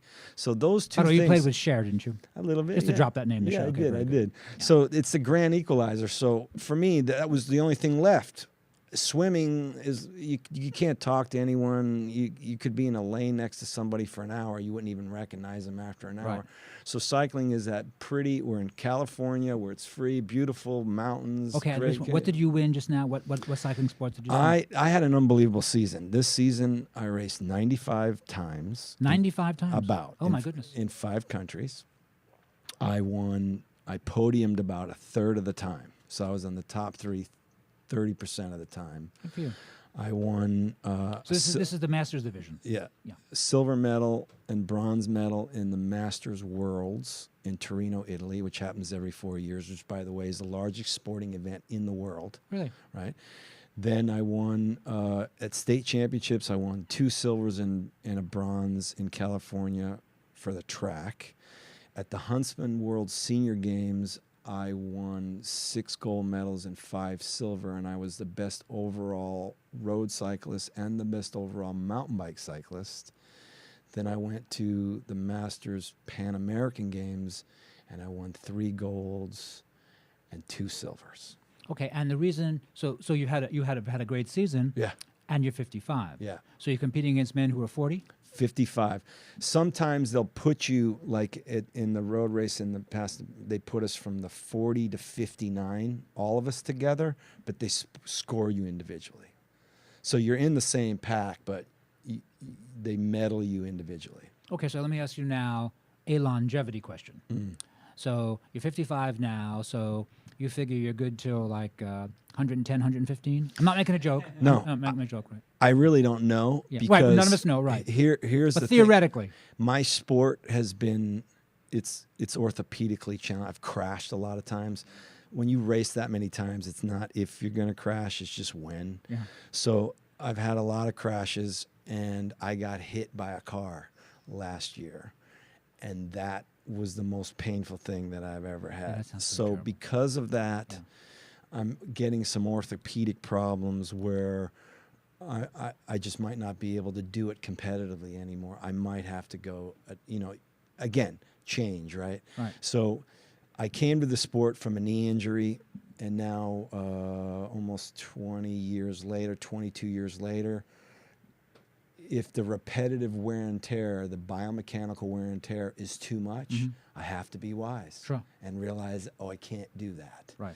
So right now I'm okay. I'm feeling some pains. I got a month off. I'm in the pool, and I'm doing, have a master's in sports medicine. So I'm doing, From where, by the way? It's come from the United States Sports Academy. And I'm doing everything in my power, and I just went and got an MRI because it's always good to know. I hear Right, people tell me, the doctor says I might have a meniscus tear. I'm like, well, go find out. Like, don't just say he might. Go find out. Just go get an MRI. So I went and got an MRI. I'll wait for that. Acupuncture, massage, whatever I can use to my benefit, I will go learn. Now I'm going to start learning about stem cells. They have stem cell Oh, yes. treatment. Right. So a doctor suggests them. I got to start learning about that and see what happens. I mean, Well, John, actually, you really seem to have a wonderful sense, and people really need to work with you. Where can we contact you? I'm all over the web. All you got to do is to go to my website. I have johnplatero.com and I have nccpt.com. But And so again, your organization, you certify personal trainers. my organization does, not me personally, Right. but I wrote most of the curriculum. But if you just Google my name, there's 30 pages of me, and I'm very much on the internet. And there's a lot of stuff on YouTube that I go through. For example, there's a lot of people that are experts that I question their expertise. Right. There's a lot of trainers on TV that I don't know, they're not really trainers. I don't know where they came from, but I don't think they came from a training background. I think most of the people on TV are personalities, not actually have the expertise, the experience and the degrees for training. They just became personalities. And one thing that I found, because I've been on camera many, many times with many, many people, I've done many, many videos and very live shoots, is people are very different on camera than they are off. So you can take almost anyone that's not motivated, but if you put them on camera with a camera crew, all of a sudden they get motivated. Right. So really, to put someone on TV in a contest or in a rehab situation with a camera, there's nothing real about that. It's like I saw Whoopi Goldberg one time on The View say, if you want reality TV, just turn the TV off. Then it becomes real. Right. So you have to be accountable for what you're hearing. Just because an expert says it, and I'm one of them, you need to go research why they're saying it and see what someone else is saying about it. And then you need to make up your own decision, because it's just like investing. Should you invest in bonds, mutual funds? You can find experts on every one of those subjects telling you why you should invest in bonds or gold, and you need to find out what's best for you. You have to be accountable, and you only have one body, and you don't get to trade it in, you don't get to return it. So you're really the ultimate boss. So you need to do as much research. So I have a little book. It's called Yes You Can. It's not that long. It's the why behind why you should sleep, why you should exercise, why you should eat correctly, the why. And you use it. And then you check that against another book. And you can look at my bibliography and read some of those books. But to not do that, all right. Well, John Platero, you've been fun and intelligent advice, and I appreciate you being a guest on my Thanks, show. Josh. Thank you very much. Thank you, guys. You're listening to Here's to Your Health on the LA Talk Live broadcast network. I'm your host, Joshua Lane. We're going to take a short break, and we'll be right back after these important messages.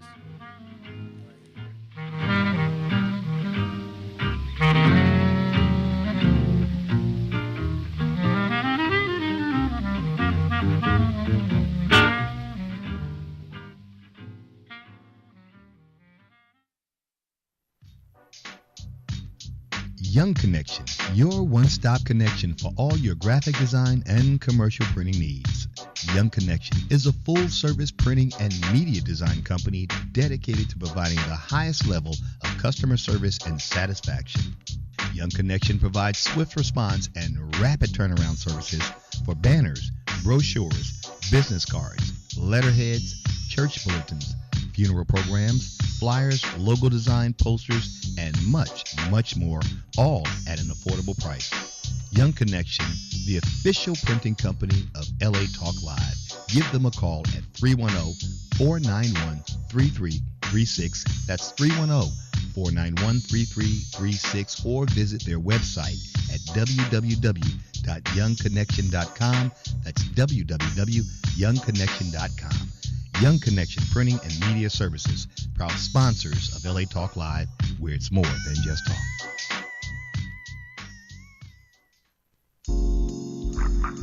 Journey Sisters is an organization that embodies and captivates women from all walks of life. Our membership includes 44 women that are constantly growing in the areas of personal development and community involvement. Monthly, we offer free leadership classes at McCade's Restaurant. Journey aims to inform women in the areas of heart disease and HIV and AIDS. Experience the journey now by logging into www.journeymosaicinc.com. Toll free 888-906-5519. Journey with no excuses.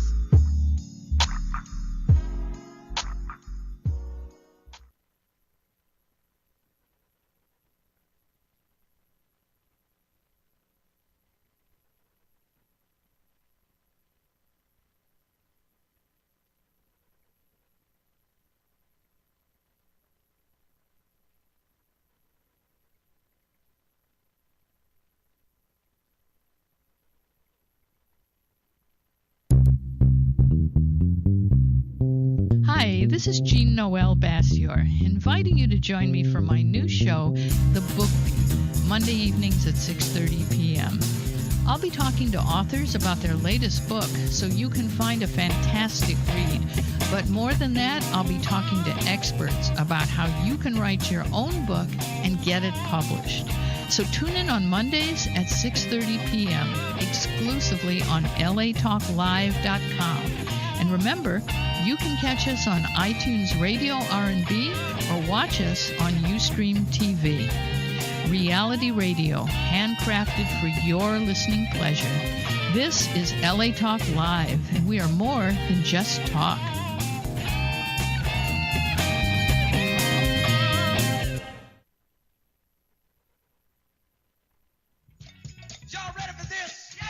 Hi, I'm Jerry Bell of the Daz Band in New Birth. And I'm Brahima Arsalan. Inviting you to join us every Wednesday at 2 p.m. Pacific Time for Jerry Bell's R&B Soul Classics, baby. Join us as we play some of the greatest hits of soul and R&B and listen in to interesting discussions with the legends of the music. So don't you forget, join us on the Jerry Bell's R&B Soul Classics. You'll love it. Exclusively on latalklive.com. You can also catch us on iTunes Radio, R&B, Live 365, Radio Flag, and now Stitcher Radio. Or watch us and listen directly at latalklive.com, baby. Reality radio handcrafted for your listening pleasure. This is LA Talk Live, and we are more than just talk, baby. We are music.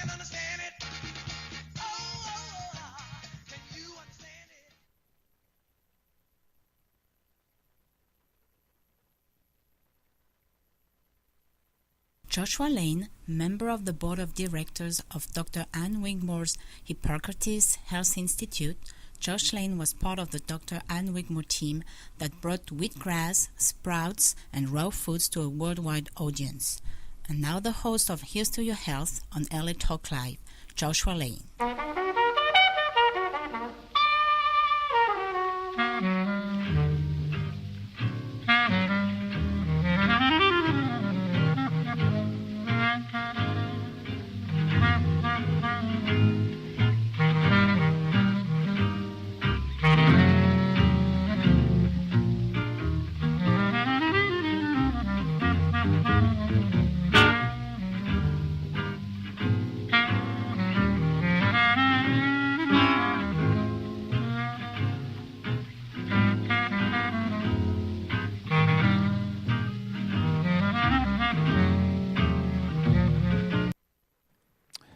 We're back.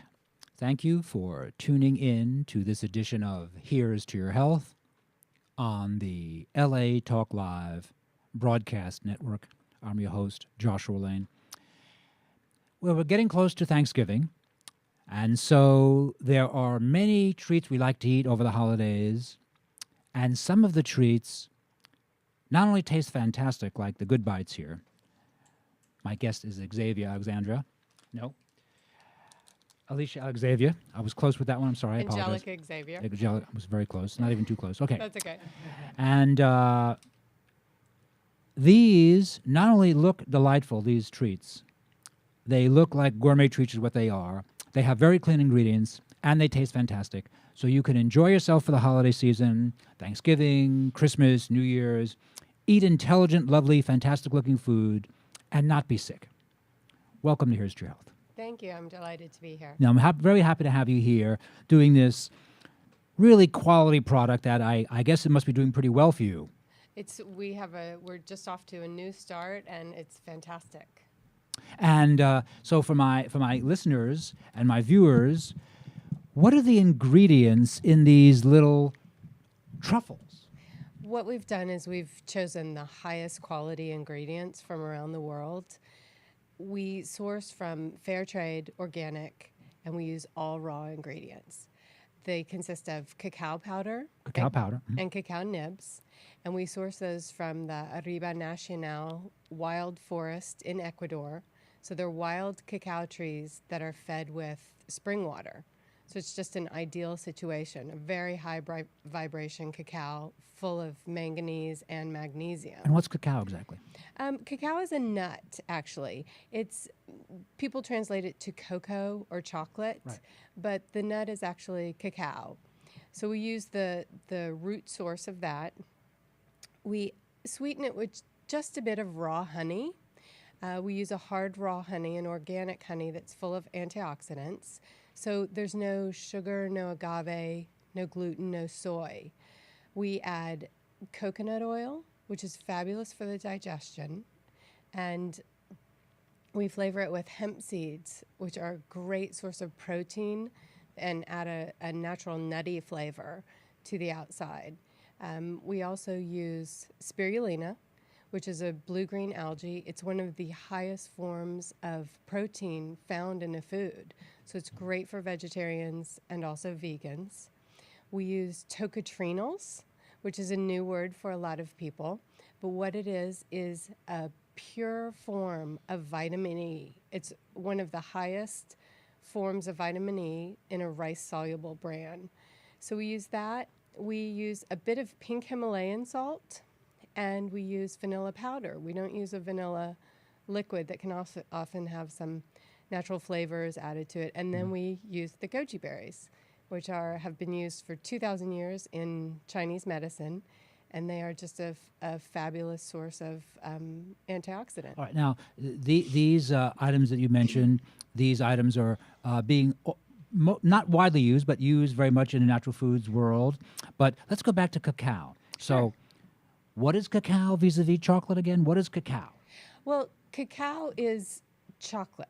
Cacao is chocolate, right. basically. Yeah. If you took a regular chocolate bar and Yeah. stripped out all the things that are added to it, the source, the brown flavor, the brown color is cacao, and it's a nut. It's been translated to cocoa.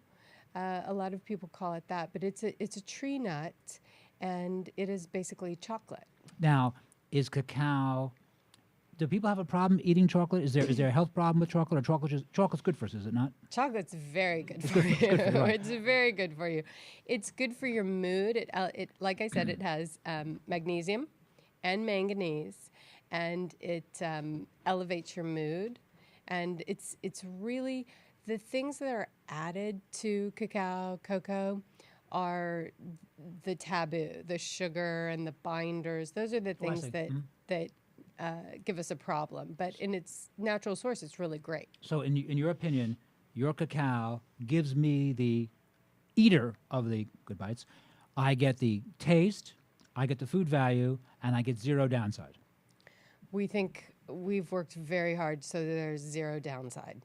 There's no gluten, there's no GMOs, no soy, no sugar. We worked really hard to come up with a delicious ingredient list. And by the way, these really, they have such a nice look to them too. By the way, Thank they you. look. So you go to a beautiful restaurant somewhere or a beautiful wedding, and you think, oh, these look great. You know, but it looks like party food. What prompted you to manufacture the Good Bites? I mean, what was your thinking behind that? Well, I've been into a high raw diet for about 7 years. And Oh, actually, you kind of a raw fooder? yeah, I'm primarily a raw foodist. I eat a high raw diet, and I was searching for items for High raw meaning what? I don't really know the term. It means I will have some cooked food occasionally, but most of my diet consists of being a raw foodist. Right. So And you chose that because you just felt better on raw food? I did. I came to raw food through a health challenge. Oh. And it really helped me to move into Can I ask what you want to mention that? Sure. About 7 years ago, I was diagnosed with Hashimoto's thyroiditis. Oh my goodness, that's serious. And it was a real drag. I hadn't seen a doctor besides my annual checkup in 10 years, and then this hit out of the blue. So after on and off almost a year of searching through Western medicine and not finding much relief, I turned to the raw diet, and within 30 days, I was just back to myself. So in other words, now before you got Hashimoto's, were diagnosed with that, would you say that you were kind of careful with yourself anyway? You were kind of a careful eater? I was. I've been primarily vegan or a vegetarian since I was in my teen years. So what do you think then triggered the Hashimoto's? What do you think, exposed to radiation? What do you think might have been the trigger? Well, in retrospect. It's a genetic disease, so you're born with it, and it can forward itself through different occasions. It could have been a stressful event, or oh, you think so? Or maybe lack of vitamin D. We're all sitting in front of our computers much more now, so lack of vitamin D. Okay. Lack of vitamin D can bring a lot of illnesses out that would stay dormant otherwise, in my opinion. And do you think that may have been, in your own personal case, that you didn't really get enough sun? You felt didn't get enough vitamin D? I think I get a lot of sun. No, now you do. Yeah. Well, no, I think I did before. It's actually it's a mystery why it hit me at this time. Right. But what did you do before? Were you in fashion? What did you do? No, I was a consultant for artists and designers in the Bay Area where I lived. I see. And when my son went to college last year, I decided... Excuse me, you have a son in college? I have a son in college. Well, you look very healthy then. Okay, good. Should we have started with that? Okay. No, that's great. That's great. That's. He's actually 19 and a half. He's in his second year of college. So, wow. Okay. Yeah. And he was definitely my R&D department. He gives an honest opinion of when health food tastes just so good. like health food, right. or when it's really good and passes by him in a great way. And so the whole display of these, What prompted you to put out the Good Bites looking like this? What were you trying to achieve? Well, I want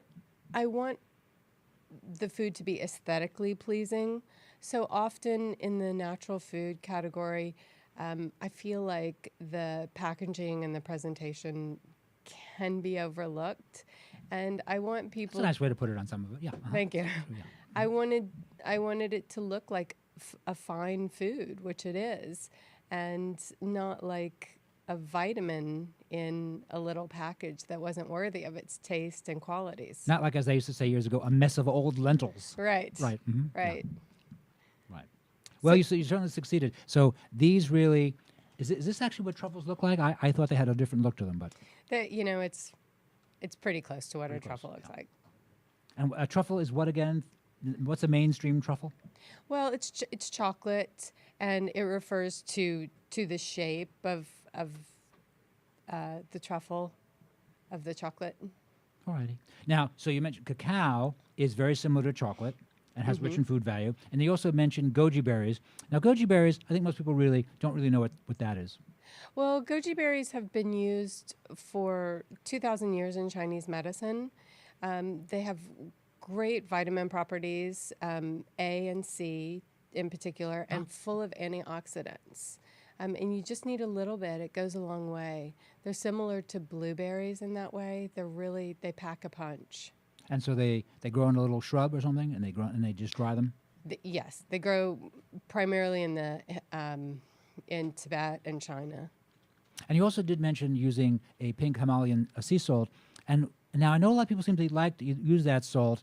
And why is that? Why is the people who seem to know food go to the pink Himalayan salt? Well, it tastes amazing. Right. It's beautiful to work with.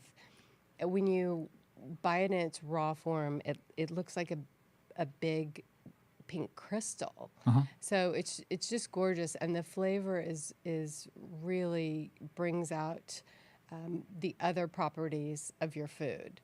It's up there with Celtic sea salt, and but it's. Do you like Celtic sea salt as well? I do like Celtic sea salt, but I like the taste of the pink Himalayan salt in sweets.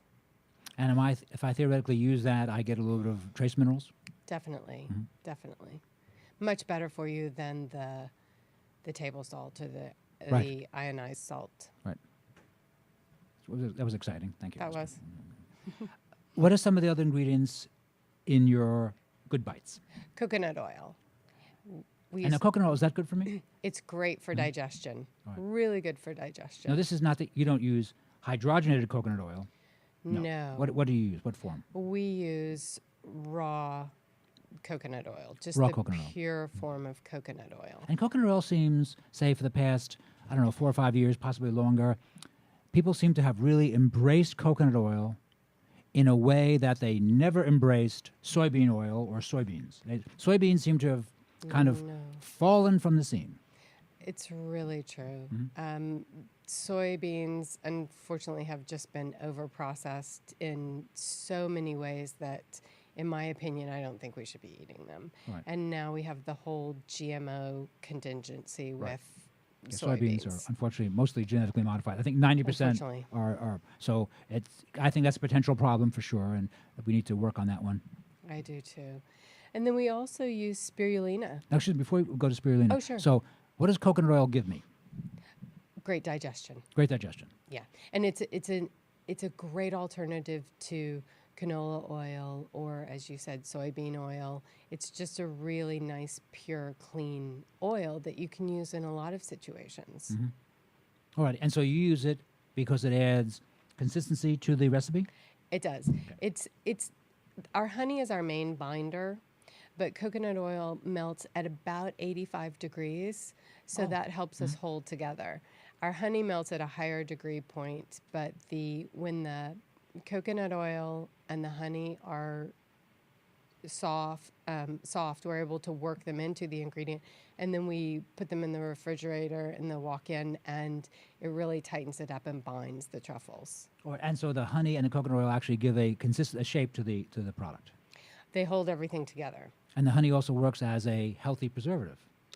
It is. Honey is a fabulous preservative. I recently read an article that honey was found in pyramid tombs that they assumed were 3,000 years old, and they tested it, and then the scientists who found it ate it, which I thought was great. Yeah, so honey supposedly has enormous, remarkable thousands of could last shelf life. Yeah, it's just quite remarkable.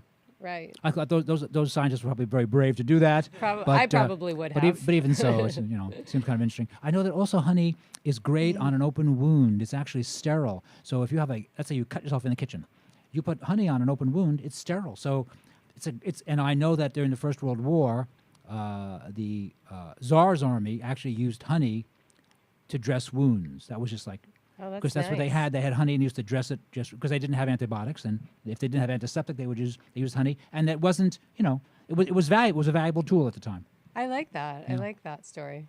It's for my grandfather who fought for the Tsar. Oh, that's great. Yes, a long time ago. So what other ingredients do you have in the Good Bites? We have spirulina, which is blue-green algae. And what is blue-green algae?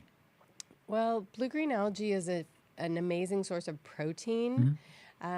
It's used in a powder form usually. People are starting to dehydrate it now, and there's some great spirulina chips that you can either just eat on their own or put on your salad. But it is said to be the highest protein form found in food. So if you're a vegetarian or a vegan, that goes a long way. If you have a snack, especially a sweet, that has spirulina in it, that's a good protein boost. Alrighty. And so how much spirulina do you use in these? I would say that each bite has maybe a fourth of a teaspoon. Oh, that's kind of a lot, isn't it? Yeah, it is a lot. It's a good amount. We use a good amount. Don't quote me on that. All right. But so now if I was to eat one of these, are these actually, I have these with tea? Is this a meal? I mean, how do I use these, by the way? Well, we have what has emerged in the past couple of months. We came out with the 2-pack first, and then we added the jar. And what we have heard from many clients, a lot of women and some men as well, that they buy the jar and they pop it in the fridge, and at night when they just need something, they go and have a tea with a couple of the smaller bites, and they're totally satisfied. Oh, that seems like a great idea. And that's the hemp, the spirulina gives you a little protein, the hemp fills you up, and so you aren't looking around for those naughty nighttime snacks. Well, that seems like and that also seems terribly civilized too. It seems like a great thing. Sit around drinking tea and eating these. Seems good. Right. Seems good. They also go with coffee in the morning if you're that coffee, kind. okay. If you're that kind. Okay. Oh yeah, organic coffee is great too. Organic coffee is great. And what other ingredients in this? They have. And by the way, excuse me, that is a lot of spirulina. A quarter of a teaspoon is like. It is a lot. That's really a very good amount because spirulina is kind of expensive, isn't it? It's extremely expensive. We also use tocotrienols. Tocotrienols are kind of a form of vitamin E. It is. It's a rice-soluble vitamin E, and we use an organic raw. It's really great to add to your smoothies. It's got a nice sweet taste, and it helps to bring fullness to our flavor without using a sweetener. Oh, really? So you do use it? You consider your tocotrienols to be a sweetener in this recipe? They have a little bit of a sweet taste to them. Yeah. Are you one of the only people using tocotrienols in a recipe? I've not heard of it that way. I don't see it used often. How'd you come up with that? We spent a lot of time in the research and development and tried this and tried that. I started putting it in my smoothies a few years ago and noticed that it just had an amazing, unique flavor. So I translated it to other recipes as well. So you literally... You've been a raw fooder for a while, for a long time. How long have you been a raw fooder? 5+ years. Right. So you have a lot of experience, what works, what doesn't work. And then you just decided you actually spent just time in the kitchen putting this together. Is that it? I did. I've spent time in the kitchen over the past 5 years putting many, many, many things together. So this emerged as we will actually have a line of foods. We do have a line of foods, and this is our launch product, our premier product. Well, I could see Martha Stewart latching on to you because I think Martha Stewart, who really has fantastic sense of taste and has been very influential in having Americans kind of learn about wellness in a very nice way. I really actually like Martha Stewart myself. Actually, I get a kick out of her on camera. But a product like this, Martha would think, this is fantastic. Oh, thank you. No, I really think so. She would think, oh, this is exactly what she would like to have, would like to showcase. Oh, that's nice. I like that. Yeah, lovely, good-looking product. And by the way, where can I buy these? We're in Los Angeles currently. You can buy them online on our website, which is goodbites.co. Goodbites.co. Okay. Right. And then throughout Los Angeles, we're very proud to be in the Intelligentsia Coffees, Venice, Silver Lake, and Pasadena. What's the name of that company? Intelligentsia Coffee. Intelligentsia? Oh, my goodness, what a lovely name. Okay, yeah, fine. they're an amazing coffee shop. So that's where the house. Trotskyites in Los Angeles hang out? Is that what you're saying? Okay, very good. I did not know where they hung out. Okay, fine. We are in Air One. Air One's a great store. Air One is a great store. Great store. We're in PC Greens. Ooh, another great store in Malibu, yes. We love PC Greens and Air One. We are in a couple of... I've seen Diana Ross, by the way, in PC Greens. At Not to drop any names there, but I saw Diana Ross I there. would love to see Diana Ross anywhere, Yeah, but she's great, especially really. in PC Greens. We're in the Earth Bars, a couple of the locations. We're in the Santa Monica, which is in the Equinox, Sunset Equinox, and then the very famous Earth Bar in West Hollywood, where pretty much every time you go there, you see maybe not Diana Ross, but Cameron Diaz, possibly. someone worth seeing. Not exactly sure. We are also, we're in the Co-op in Santa Monica. Oh, that's a lovely place too. We've That's fun to go there. It's a lot of fun to go into the Yeah, Co-op. they do a nice. They do actually. Besides being fun, they do a very very nice job there, and they're packed there. They do. Yeah. We're also in several of the Lassen's locations. They do a nice job too. They're great. Yes. We're in Los Feliz, Bakersfield, which we do very well in Bakersfield. No kidding. No kidding. Oh, Bakersfield. Ventura, Thousand Oaks, and then we are in the. So you're just kind of rolling it out. Is that it? We're just rolling it. We're in the Sun Life Organics in Malibu and also in Thousand Oaks. They have a great smoothie shop. Yes, they do. By the way, I know that one. I love that, and great people that work there. A lot of fun, and we are accepted to Whole Foods. We're in the paperwork process. They're very thorough with their paperwork, which is good. And we're in that process, and we'll be in the Venice location, El Segundo, and 2 other locations that we haven't quite narrowed down. So we'll start in those locations and then move into... Oh, that's great. So obviously you're doing very well with these. And by the way, what is the shelf life? I mean, if I buy a Good Bites, a little 2-pack there, are they good for a week in the refrigerator? Are they good for 2 weeks in the refrigerator? How long do they last? 2 months. Oh, 2 months. The shelf life is more along the lines of 6 months, but we bring it down to 2 months because... Is that 6 months in the refrigerator or 6 months just in a cool spot? 6 months in a cool spot. We've tested them on my 19-year-old son at a couple Good of way months. to test. Good for you. Yeah, good to test. Yeah.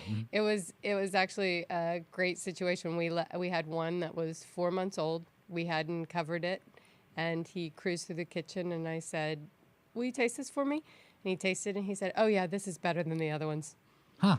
So we're thinking, well, maybe we should age them, but probably not. Well, actually, the honey really, and there's no dairy, there's no animal No. product. So really, you could see they could have a very nice, healthy shelf life as a product, and also for people who consume them. There's no problem having it be 3, 4, 5, 6 months old. It's just perfectly fine. Perfectly fine. Perfectly fine. Yeah. Well, it's been great fun having you here. I It's been wish so you much very fun. good luck with this really great product that I bet will do very well in the marketplace. Thank you so much. We're so happy. Once again, give us your website. It is goodbites.co. Fantastic. And you can find us there. We're happy to ship throughout the country, and we have a couple of great holiday items coming up between Thanksgiving and Christmas. It's really nice to have something to take to a party or Yes. to a dinner Yes. that's gluten-free. Yes. You can win friends for life. Yes. If you show up with a gluten-free Yes, you item. can. And also a nice smart item like this. Well, it's been great fun. Thank you for having me on LA Talk Live. It's fun. Thank you. You're listening to Here's to Your Health on the LA Talk Live broadcast network. I'm your host, Joshua Lane. We'll take a short break, and we'll be right back after these important messages.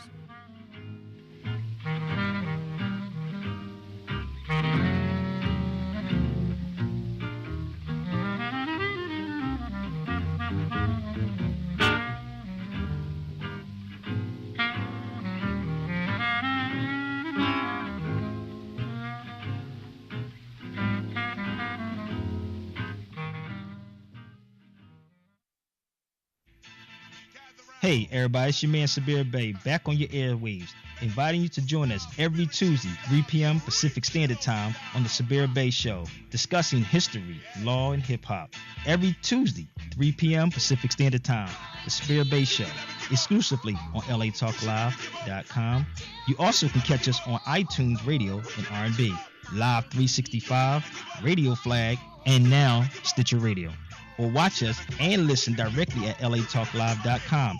Reality radio, handcrafted for your listening pleasure. This is LA Talk Live, and we are more than just talk.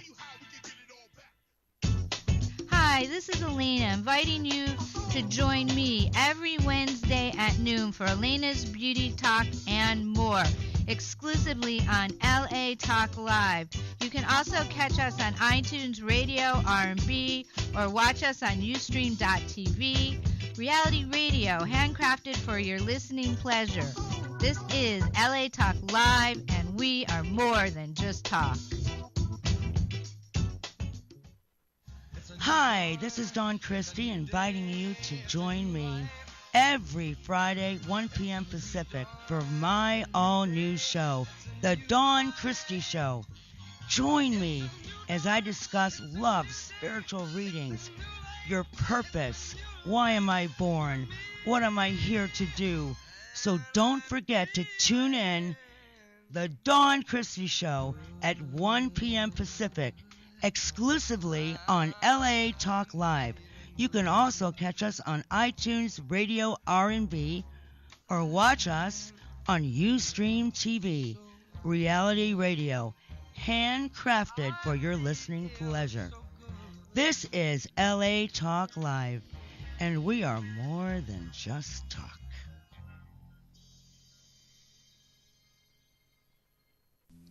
Hi, I'm Ro Williams, and I would like to invite you to join GospelRhythms.com every Sunday at 4 p.m. Pacific Standard Time, 7 p.m. Eastern Standard Time for our show, GospelRhythms.com Talk Live Radio. Join us as we celebrate Christians around the world in all genres of entertainment, as well as highlight interest stories on men and women who are making a difference and impacting their community. So don't forget to tune in to GospelRhythms.com Talk Live Radio, exclusively on LATalkLive.com. You can also catch us on iTunes under R&B or watch us live on Ustream TV. We are reality radio, handcrafted for your listening pleasure. This is GospelRhythms.com Talk Live Radio on LATalkLive.com. We're more than just talk. We're heaven's party here on earth.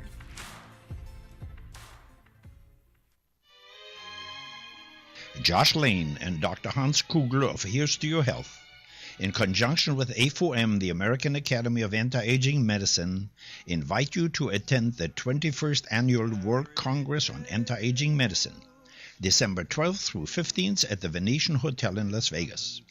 Check it out at worldhealth.net. That's worldhealth, one word, .net.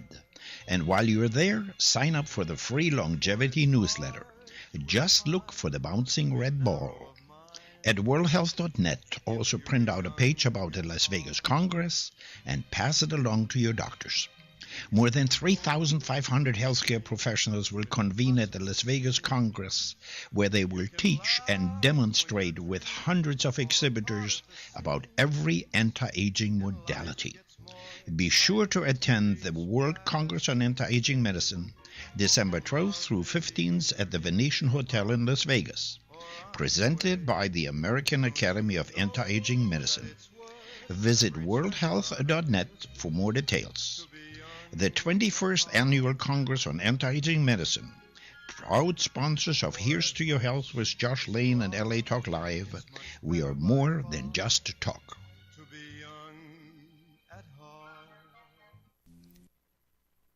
Joshua Lane, member of the board of directors of Dr. Ann Wigmore's Hippocrates Health Institute, Josh Lane was part of the Dr. Ann Wigmore team that brought wheatgrass, sprouts, and raw foods to a worldwide audience.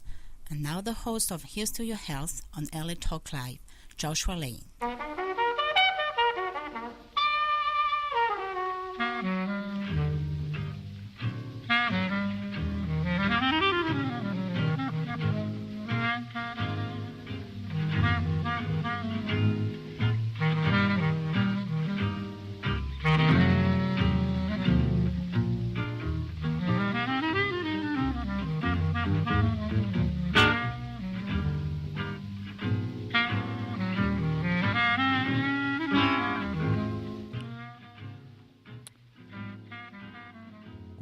back. Thank you for tuning in to this edition of Here's to Your Health on the LA Talk Live Broadcast Network. I'm your host, Joshua Lane. We now have James Barry and Margaret Floyd. They are series regulars on Here's to Your Health. They are professional chefs and instruct on wellness through nutrition. And they have these lovely, intelligent books out. Eat Naked, Margaret Floyd, and James Barry, Margaret Floyd have the Naked Foods Cookbook. And since the holidays are coming up, James and Margaret will do a segment in which they'll help you make some real healthy dishes for Thanksgiving, Christmas, that you can be proud to eat and that will not poison the family. James and Margaret, welcome to Here's to Your Health. This is Margaret. I'm James. So we are here to talk about some really great food options for Thanksgiving, since that's coming up. And of course, as Josh mentioned, Christmas, Hanukkah. Well, I guess Hanukkah and Thanksgiving are kind of right at the same time this year, aren't they? They are. Thanksgiving. First time in like 70,000 years or something like that. It's pretty crazy. Well, that's good. The planets are in alignment in some way. That's good. Right? Have you been having Thanksgiving for 70,000 years? I don't even know. She's Canadian, so I don't even. We do it at a totally different time. Yeah. So what we want to do is talk a little bit about cranberry sauce. Now I don't know about you guys, but when I was younger, my mom would pull it out of that can, and it would be in the shape of the can. Yes. With the ring still on it. Yes, I remember that too. And no joke, it freaked me out so much I never once have ever eaten it. So I don't know if it's sweet, savory, I don't know. I look at it and it just scares me. So even as a young boy, you had a sense of wellness. Is that I it? guess so. Okay, good. I don't know. So, well, I will tell you, because I did taste it, because the rule at my house is that you had to have one bite of everything on your plate. You didn't need to have to get the whole thing. So I would have this tiny little bit because I hated it. And it was kind of a combination of like way too sweet and way too sour all in the same bite. And I always hated it. Always. Yeah, it's just, I'm a big real food kind of guy, and as is Margaret. I think that's why we came together. And so I want to show you cranberry sauce made from scratch, because it's one of those things, kind of like hummus, that everyone buys, but they don't realize how easy it is to make. So what you need to do, it has only a handful of ingredients, but what you need to do, and you're probably seeing this everywhere right now, you're probably seeing bags of fresh cranberries at all the markets. They're different brands, but basically it's fresh. So when you look at them, they haven't been frozen. They're actually very hard cranberries. They're not soft at all, because a lot of people think of cranberries as the dried cranberries, but of course those have been dehydrated. So fresh cranberries are... Well, here's what they look like. Yeah, right they're here. solid. I mean, they're solid and hard, and they look like a berry from a bush. And so that's what you're looking for. And basically what you're going to do is you're going to buy a whole bag, and it's about 12 ounces per bag. And you're going to take these cranberries, which I have here, as Margaret pointed out, and I'm going to put them in my pot. Okay? And then you're going to add some kind of sweetener. Now, we're big fans, once again, of natural sweeteners. So we choose coconut palm sugar. And here's an example of one. This is just a brand at a local store. And this one's organic. You can use honey if you'd like. We tend to stay a bit away from agave just because it is extremely processed. Once again, when we're looking at sweeteners, we're looking for the less processed, the better. So what you do, though, is you take that sweetener, you add that to your pot as well, and then you add some water. Okay, and exact amounts are you're using 12 ounces of the fresh cranberries. You're using 1 cup of water, and then you're adding about a half of a cup to 3/4 of a cup of sugar. Now, the reason why I give you a range is because it's really dependent on your palate. I don't like cranberry sauce that's too sweet. Margaret kind of mentioned that as well just now. She said it's kind of a mix of overly sweet and overly, what did you say, overly bitter? Sour, bitter, Yeah, so I like my cranberry sauce to kind of be right there in the middle, where it's slightly sweet and slightly tart, but no extreme either way. So now I have the water, I have the sugar, and I have the cranberries. They're all mixed in together. Then what I add, and this is a very special kind of cranberry sauce. This is a jalapeno cilantro cranberry sauce. Huh. It makes it so interesting. Yeah, so we're adding a little hot to it. Plus you got the sweet. Plus you got the sour. I mean, it just hits every point on your tongue. It's beautiful. So what I do then is I have some diced jalapeno. Now jalapeno, if you haven't worked with jalapeno, highly recommend a couple tips. First of all, wear gloves. Because really, if you don't, and then you rub your eye, or you go pick up your kid or something, or you touch someone's face. Which you will inevitably do, no matter how hard you try not to. I've done this. How many times I have burnt myself in different parts of my body because I've forgotten that I just cut a jalapeno pepper. Normally it's my eyes. Yeah, really easy to do. So you just put on some of those disposable gloves, and as you're cutting the pepper. Now or just wash your hands vigorously as soon as you've finished chopping with soap. And so what you're doing is, so the jalapeno looks like this. It's it's green typically. Of course, there's other types of peppers as well. And inside, I've already cut it in half. You have the membrane, and then you have the seeds. Those are the the parts of the jalapeno. If you just cut up, so basically you can cut out the seeds and this white membrane, and you'll just have the pepper. This is not so spicy, but it does give a little bit of heat, but not too much. If you want it to be a little bit more spicier because you can handle it, throw in some of the seeds. Basically, I'm going to take those diced. I'm going to add that to my pot. And that is it. The rest of it we do after the cranberries have been prepared. So this is now going to stay on the heat. And basically what you want to do is get it boiling and then take your lid and just cover it. And this whole process takes about, I don't know, 5 to 8 minutes. It's really not really that cooking long. it takes almost no time. I was actually shocked. We just posted this recipe, by the way, on our website, which is eatnakednow.com. We posted it last week, so you can find it there, plus some lovely pictures. And actually, when we were writing it down, I was shocked because I haven't actually been the one to make it. It's always been Chef James who does that kind of stuff around our house. And I was surprised. I actually double-checked with him. I'm like, you say 5 minutes. Are you sure? Yeah. And he's like, yeah, that's how long it takes. Really is. It's like, why doesn't everybody make their own cranberry sauce? This is ridiculous. And later that night, right, when people were eating, there was this, we had a friend over, and she was like, oh my, what is this? This is so good. And she couldn't stop. Yeah, she had to go home with her own jar because she loved it so much. So it really is that good. So basically, after you've cooked it down, you then put it in a container. Can we just tell them what cooked down looks like? Because it looks very... I'm about to show you right now. Yeah, okay. Yeah. So, and then you should describe it, though. So basically, you cook it down. You put it in some kind of jar or some kind of container, and then you put it in your refrigerator and you let it cool down. That's the second step after cooking it, and basically this is what it looks like. So it's got, the cranberries go from being like perfect little cranberries to being mushy, basically. And so if you stir it around, it ends up, everything kind of mushes together, and it's a little bit gelatinous. It doesn't really gel up until you put it in the fridge for a little bit, but they all soften. Now, a really important thing about putting it in the fridge, this is a tip I learned from Chef James. You always want to put something in the fridge uncovered, because it's that condensation that actually creates a breeding ground for the bad bacteria. So you want to leave it open so that condensation can just evaporate into the ground space of your refrigerator, and then put the lid on it once it has fully cooled. We always think you put something in the fridge hot, and then it gets all that moisture on the top. That's actually the breeding ground for bacteria. So just a little tip for you: you can do this with anything warm that you put into the fridge. Yeah, absolutely. And so right now, this cranberry sauce has been cooled, and now all I have to do is add, I've already actually added the lime juice, and then you would add the lime juice. You're adding about 2 teaspoons. It's just going to brighten it. What acid would be lemon or lemon juice or some kind of vinegar, anything like that. It's just going to take whatever flavor's there and just brighten it. Just kind of push it a little. If it's at an 8, it's going to make it a 9 or a 10.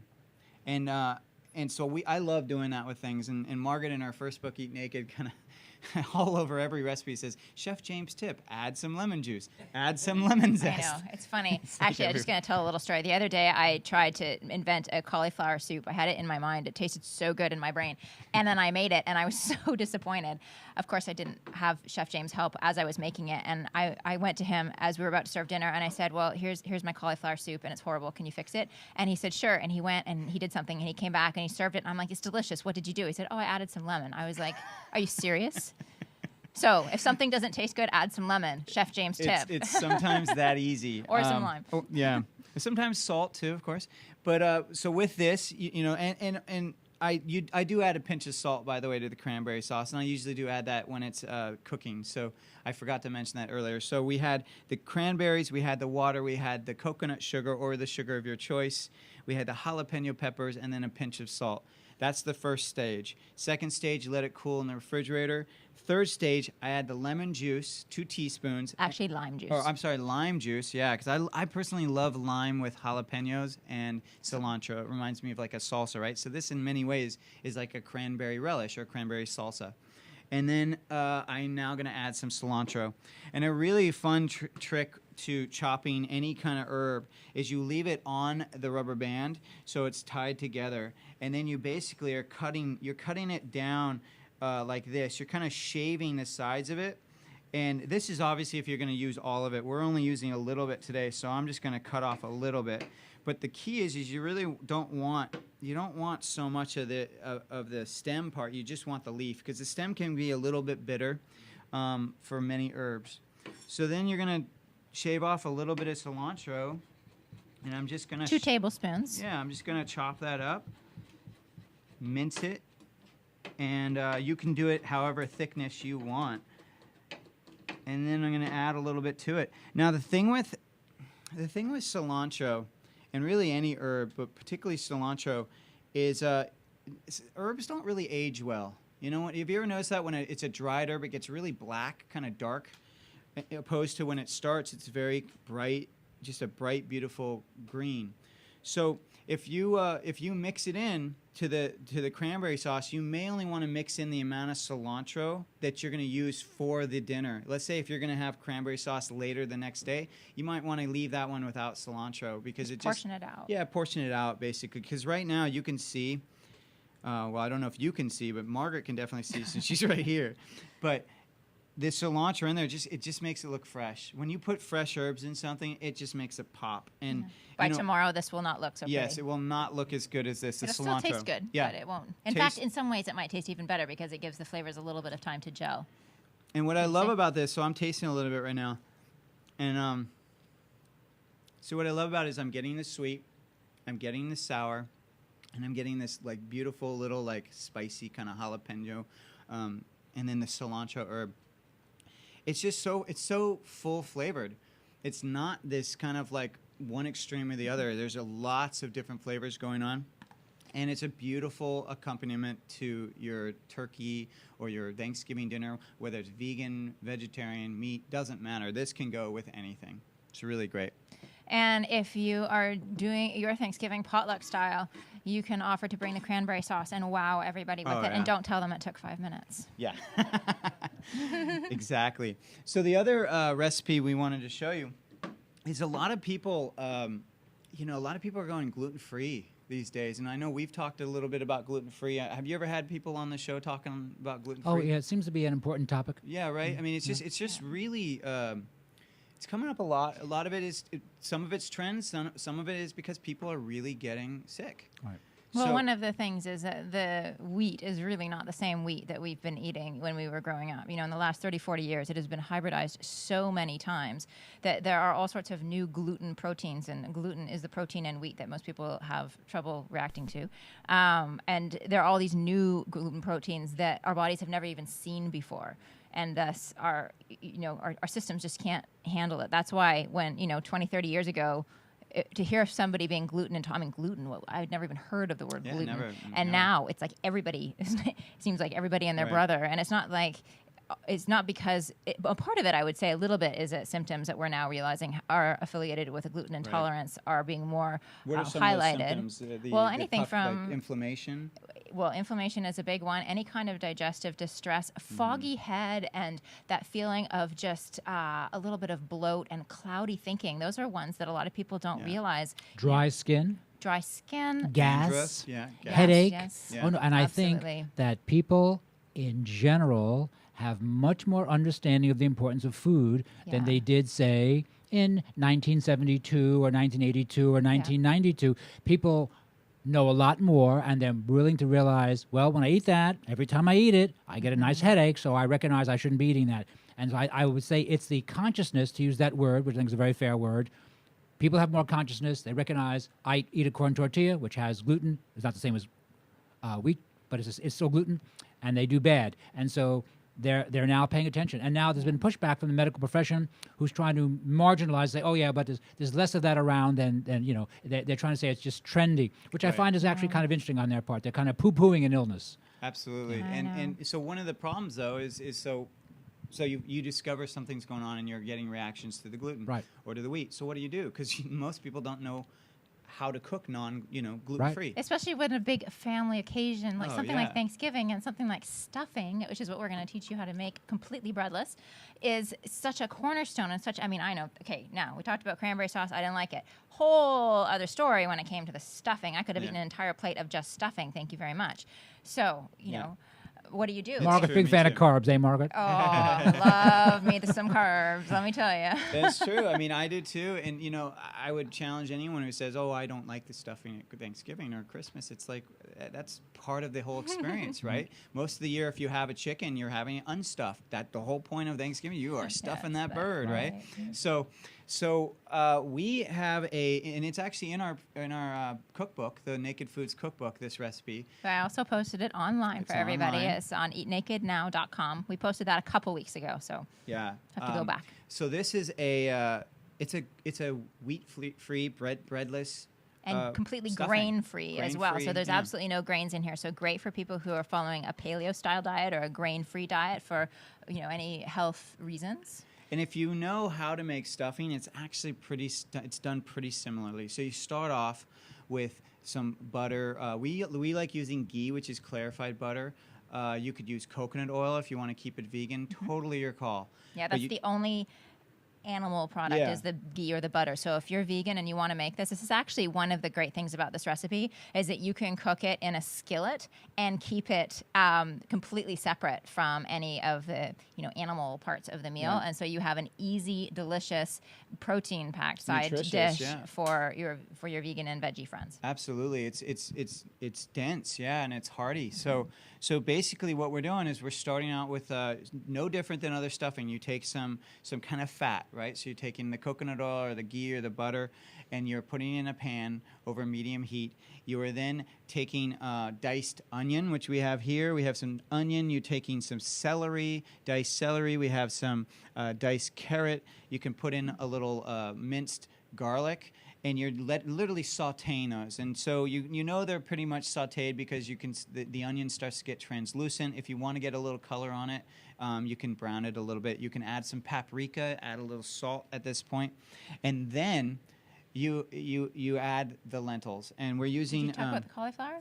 I'm going to get there because that's the second step. So the first step is you're sautéing the vegetables. Then you're going to add the lentils and then add the water and bring it to a boil and cover it. So you can do all that in one step in a pot. So your lentils are kind of replacing the texture of bread. Obviously, lentils and bread are very different foods, but they're giving you that kind of slightly starchy feel, and they're giving you kind of the substance and the core of the stuffing. Yeah, and when you see the actual finished breadless stuffing, Margaret already gave away. There's some cauliflower in it, and the cauliflower kind of looks like the white part of bread, and the lentils kind of look like the crust of the bread. So you really do, like when I look at it, I go visually, sensorially, I think, oh, this is regular stuffing. It just looks like normal stuffing. And we're all about that. We don't want you to feel deprived. We don't want you to feel like a freak, right? I mean, because you shouldn't. It's just food, and it's good food, and sometimes traditions change.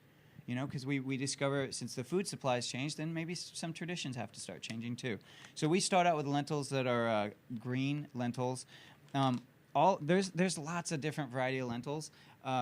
These ones hold up the best for this dish. If you use red lentils, those are usually used in soup, and they just get so mushy so quickly. So I don't recommend using those.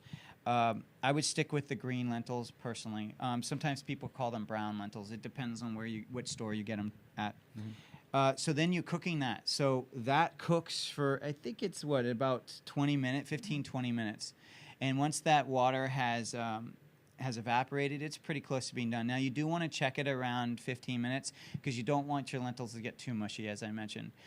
So al dente is kind of how I like it. But now, while that is cooking on the stovetop, then we've actually done this on your show before. We showed you how to make cauliflower couscous. It's a very similar way. You take a cauliflower head, you cut off the green parts. and just use the flourets, and you put them in your food processor, your Cuisinart or whatever you have, and you just blend them until they kind of look like rice. Not mushy, just blend You it. do so this when it's nice and small. raw. Yeah, while it's raw. You're not cooking it, nothing. Do that while it's raw.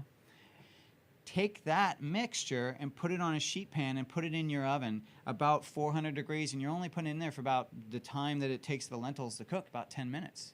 And you're just basically cooking it slightly, getting a little color on it, and then you take that out, your lentils are done, put those in a pot, add your cauliflower, and you have this. Well, and there's a few other little things that you didn't mention that we Yes, put in there. I do, and I do add these a little later. Now, there's a couple things, as Margaret just said. So I do add walnuts as well, because that's also something normally sometimes people add nuts to stuffing. And then I add some kind of dried fruit. Here I've added apricots. Now, what you can do is cook it the way we just instructed you to cook it. You can go to the website eatnakednow.com. You can get the recipe there. Breadless stuffing. Breadless Just do a little stuffing. search in the top right-hand search bar. So what you do is you cook it the way I said right now. Then put it, let's just say, because it's cooking obviously a lot faster than everything else. And then if you just want to keep it warm or you want it to get crispy, kind of like some stuffing would be, if it was on the side stuffing, how you could do that, stick this in a cast iron skillet and just put it in the oven. And just let it, obviously the oven's on low, hopefully not too high because you're cooking your turkey as well. And just leave it in there. And what it will do is it just even get more color and it'll kind of get some crust to it. And then once you pull it out and you're ready to serve, then same thing as I did with the cranberry sauce here, I added cilantro to that. This one we're adding parsley. And keep it nice, green, fresh parsley. You don't want to cook it or it will start to kind of get mushy and not look so bright. That's actually a tip that we do with pretty much everything. If there's a green that we're using in the meal, that's the last thing we put in. And typically once we've taken the whole meal off of the stove or out of the oven, because just the residual heat from your dish will cook the green enough to make it digestible and still keep it without overcooking. Because if a green is nice and bright, that's a good sign. That means it's done perfectly and you haven't lost a ton of nutritional value. If it starts to get that kind of pale, soggy, sort of army green, kind of like that olive green kind of weathered look, then you've overdone it. And it's so easy to overdo it. I mean, just an extra few seconds will overdo it. And we talk a lot about that. Food is not just nutrition. It has to have appeal to it. And color is appealing, texture is appealing. What else would you add to that? Obviously, flavor. Well, smell, flavor, taste, texture. And these all feed the psychology of food. And we talk a lot about nutrition, but you'll probably pretty much hear in the same breath us talk also about the psychology of food, because they go hand in hand. You cannot separate them. You can't, you want to have an unhappy life, then just focus on the nutrition. I mean, really, right? It's just I've done it. I've been on detoxes and diets where I'm just like, oh, this is so bland. I think we did this one. In the first few days, I literally said, I am so depressed. I'm so sad. He got so depressed because his food tasted the same. He was eating the same thing every meal, and he wasn't allowed to use spicing or even lemon. That was right. Lemon was off the thing, so he was very upset. And it was really depressing. It's kind of like you've been introduced to color TV, now go back and watch black and white. It's like, what? Why would you do that? Why? We only have a minute or two left. Can you just explain what to do if you wanted to actually put this in the bird? Yeah, absolutely. So basically, you're following the steps from the first stages I mentioned. This is before the cast iron. You've gotten it to this place before you don't need to. Well, Basically, you need to cook it before. Yeah, you're cooking it before. Now, when you're sticking it in the bird, if you really do want to have the parsley in there, it is okay, because in the bird it doesn't get as hot as it does on the outside, and so it will still maintain its structure and whatnot. So basically, you're just stuffing the bird at this point the same way you would as you would bread stuffing. Regular stuffing. And then when it's done, scoop it out, put some on the side, and then you can have two versions of the stuff, and you can have the stuff made in the stovetop or in the cast iron pan, and then the other from inside the turkey. And I promise you, similar to many of the other items in the Naked Foods cookbook, people may not actually realize that it's that different. I mean, it tastes so good you don't miss the other. Yeah, I mean, we have cookies in there that I challenge you, make the cookies and tell me they don't taste like regular cookies. Well, James and Margaret, that was fantastic. I very much appreciate this cooking segment. And please stay tuned, because James and Margaret will be here with us next segment to discuss wellness ideas. You're listening to Here's to Your Health Please stay tuned. Thanks.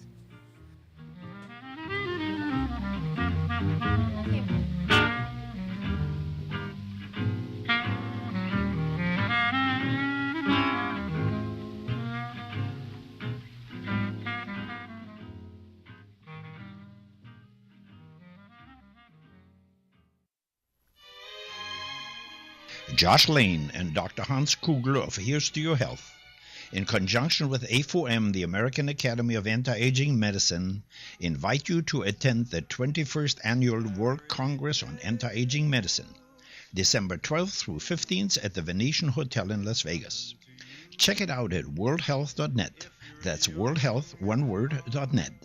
And while you're there, sign up for the free longevity newsletter. Just look for the bouncing red ball. At worldhealth.net, also print out a page about the Las Vegas Congress and pass it along to your doctors.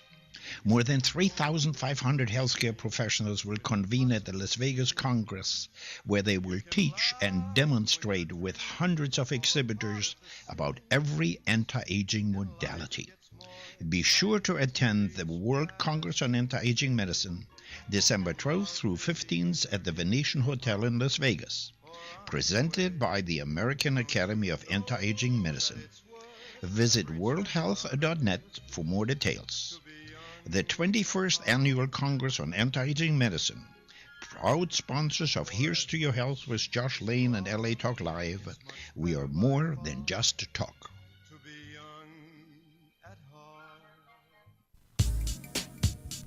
Hello world, how you living? This is Dee Brex, your host of the all-new rap project here on LA Talk Live. That's latalklive.com, or you can find me on iTunes Radio in the R&B section. That's the rap project every Wednesday at 7 p.m. Pacific Standard Time. That's Wednesdays at 7 p.m. West Coast time, so don't be late. On the Rap Project, I will be playing the very best of rap and hip-hop that goes beyond the ordinary. So connect with me, your host, Dee Brex, the rap connoisseur, on The Rap Project every Wednesday at 7, right here on latalklive.com, where we are more than just talk.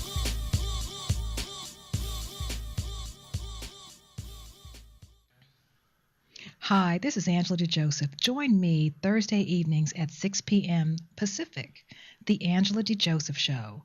We're going to talk about health, wealth. We're going to share news, interviews, and entertainment. So don't forget to tune in to The Angela DeJoseph Show, Thursday evenings at 6 p.m. Pacific Time.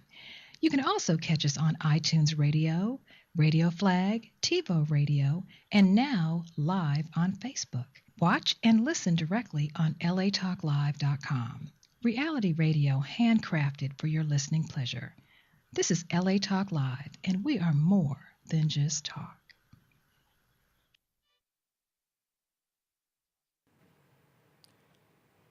And now, hosting this segment of Here's to Your Health, wellness expert, author of the Naked Foods Cookbook, chef to the stars, James Barry. Thank you so much, Josh. It's such a pleasure to be here. I really love coming here. It's a great opportunity, and it's just lovely. And I am happy to say that I brought Margaret Floyd, author of Eat Naked, co-author of the Naked Foods Cookbook, and my wife. Not a bad combo, I would say. He had an in. Yeah, I had to get on my knees to ask if she'd come, but no. So thank you so much, Margaret, for joining me on Here's to Your Health. I am really excited because we're talking about Thanksgiving, and I have to admit that is really my favorite holiday. Me too. I love the whole idea that we have dedicated an entire day, or really an entire weekend, just to being grateful. Yeah, I really do. I love that there's no gifts that you have to have. It's just good food, good people, good conversation, and as you said, lots of gratitude. And with that, sadly, comes a price. There can be, yeah. Right? A lot of people suffer from just going crazy over the weekend of the Thanksgiving, with whether it's emotionally they kind of go crazy or nutritionally they kind of go off the map in terms of just eating everything and feeling crazy, bloated, and sick. indigestion medication sales increase. Like probably, I don't know the stats, but I'm sure they increased significantly that day. Yeah, so we thought it would be really great to talk a little bit about. That's why I wanted to bring Margaret in, is talk not just about surviving the holidays emotionally, but how do we survive them nutritionally? Absolutely. Well, there's a lot of things that we can do, and I want to just start off by saying that I am a big believer in indulgence. You know, it might sound crazy coming from a nutritionist, but I don't believe that you should be sitting there and really kind of panicking and stressing throughout the whole day and monitoring yourself and making it. I mean, we have these celebrations on certain occasions, right? Absolutely. We don't have them every single day. And I think that, you know, within reason, I think it's important to just relax and enjoy yourself. So that would be, if there's one takeaway actually from this, I would say the most important thing you can do is to relax and enjoy it and not beat yourself up. Yeah, that's something we've been discussing a lot at home and just in general is in bringing into our conversations around nutrition and food is stress, right? So many people focus on food. So many people focus on the nutrition and the calories and all that stuff, but they're forgetting sometimes stress begets more stress, right? So your stress around food It can stresses you out. Well, and it doesn't just create more stress. It can actually really compromise your body's ability to actually deal with the food that you're eating. Because if you think about the body's stress response, what is it designed for? It's designed for you to run away from a woolly mammoth. And if your body is in that kind of priority of running away from a woolly mammoth, then is digesting what you've had for lunch a priority? Absolutely not. It shuts down your digestive system amongst a whole host of other really important functions. So, and the thing is you could be really getting upset about what you're eating and kind of beating yourself up inside. Your body's physical mechanism of stress is the same as if you were running from a woolly mammoth. That's something that we don't really think about. And we kind of live in this chronic state of stress. So as much as you can on these holidays, take the opportunity to eat in a way that is, you sit down, enjoy your company, enjoy what the food tastes like. If it's not something you would normally eat, well, that's fine. If you're chewing it properly and really, if you're going to eat it, eat it. Don't just sit there mindlessly stuffing your face in front of the TV. Taste the food that you're eating. Enjoy it. You might find that you don't eat as much, and you'll certainly find that your body can actually deal with it a lot more easily. So you're really kind of suggesting not just enjoying what you're doing, but also being conscious as you do it. Absolutely. And I mean, there's benefits to this from a health perspective, but there's also a benefit to it from just you'll actually taste and enjoy the food. So it's a pleasurable thing too. It's not just about, this is good for you. It's also you're going to enjoy it more. That's great. So take us through a day. Let's focus on Thanksgiving Day. Absolutely. Okay, so I wake up on Thanksgiving Day. Yeah. I'm already feeling a little bit of stress because I let's say I'm cooking or I have family coming or I'm going to someone's house. There's already something going on. So what's the best thing I could do upon waking up to start my day out right? Absolutely. So first thing you want to do is have a drink of water. Rehydrate yourself. You should do this every day, but definitely on a day like this. So have a drink of water, maybe put a little bit of squeeze of lemon in there. That helps your body. It's very alkalinizing to your system. So start that way. Next thing, I would recommend that you have a good, normal, healthy breakfast. So I'm a big believer in eggs and veggies for breakfast. You get a good bit of protein in there, some healthy fats, and then you get those veggies, provide the carbohydrates and good fiber and all that good stuff. So if you're able to start the day from a balanced perspective like that, it actually sets yourself up later on for being able to handle those indulgences even better. That's great. That's a great tip because I think a lot of people sometimes start out Thanksgiving Day thinking, oh, I'm not going to eat anything because I'm going to be eating so much later. Which, if you don't eat anything in the morning, you can guarantee you're going to overeat later on because you're going to be extra hungry. Having a balanced breakfast is one of the most important things that you can do every single day, but definitely on a holiday day. Don't kind of save up. Don't save up. That's great. So I'm having a great breakfast. That's great because it's already grounding me. It's helping me already feel ready to take on the rest of the day. Now I'm getting closer to Thanksgiving dinner, which is usually a little after. It's kind of mid-afternoon. Yeah, it's kind of mid-afternoon for many people, right? Yeah. So it's already off. So do you recommend them having a lunch? Yeah, I'd have a light lunch, maybe a little bit early. So let's say you had your breakfast, I'm going to guess around between 7:30 and 8. I would have a little something, maybe a salad or something, just something light to take off the edge, maybe at around 11:30. Yeah. And then when it comes time to enjoy your meal, there's a couple of different things that you can do. So a lot of people struggle with digestive stuff because they might be eating things that they're not used to eating. Now, a tip for what you can do. You can have a little glass of water with some apple cider vinegar. I'm a big fan of raw apple cider vinegar. My favorite brand is Bragg's. And you just put, a spoonful or two in that water. And what it's going to do, you drink it maybe 5-10 minutes before you sit down for the meal. And it's basically telling your body that you're about to eat. It's a little bit bitter. It helps the acids in your stomach, which are very important for digestion. It helps kind of mobilize them. And it's a very natural and gentle way for supporting your digestion before any meal. But again, if you're going to be having a big indulgent meal like this is a great thing to do. So raw apple cider vinegar, for those that aren't familiar with it, there's a couple different types. So you notice Margaret saying raw apple cider vinegar. Yeah. So raw has the sediment in it. It's kind of cloudy. If you see apple cider vinegar that's clear, stay away from it, Yeah, right? if it's clear and perfect and it doesn't say raw, it just doesn't have the same nutritional benefit. Yeah. So you might as well get the one that's, got more nutritional bang for your buck. Okay, great. So they have their water with apple cider vinegar. But how much apple cider vinegar? 1 or 2 spoonfuls. Yeah. It kind of depends. Some people really like that, and I know people who can do up to a quarter cup. Personally, that would be way too much for me. I only need a little bit. So just, start small. If you feel like you want a little more. Sometimes what I do is I just use the cap of the actual bottle, Yeah, that's a and I great way just to put two capfuls in there, which is about, what, 2 teaspoons? It's about 2 teaspoons. Yeah. That's perfect. That's perfect. So in that, it's cold water, warm water, doesn't matter? Doesn't really matter. Room temperature, warm water. Okay, great. So then you've had that drink. Yeah. What So else? now for your meal, here's what I would do.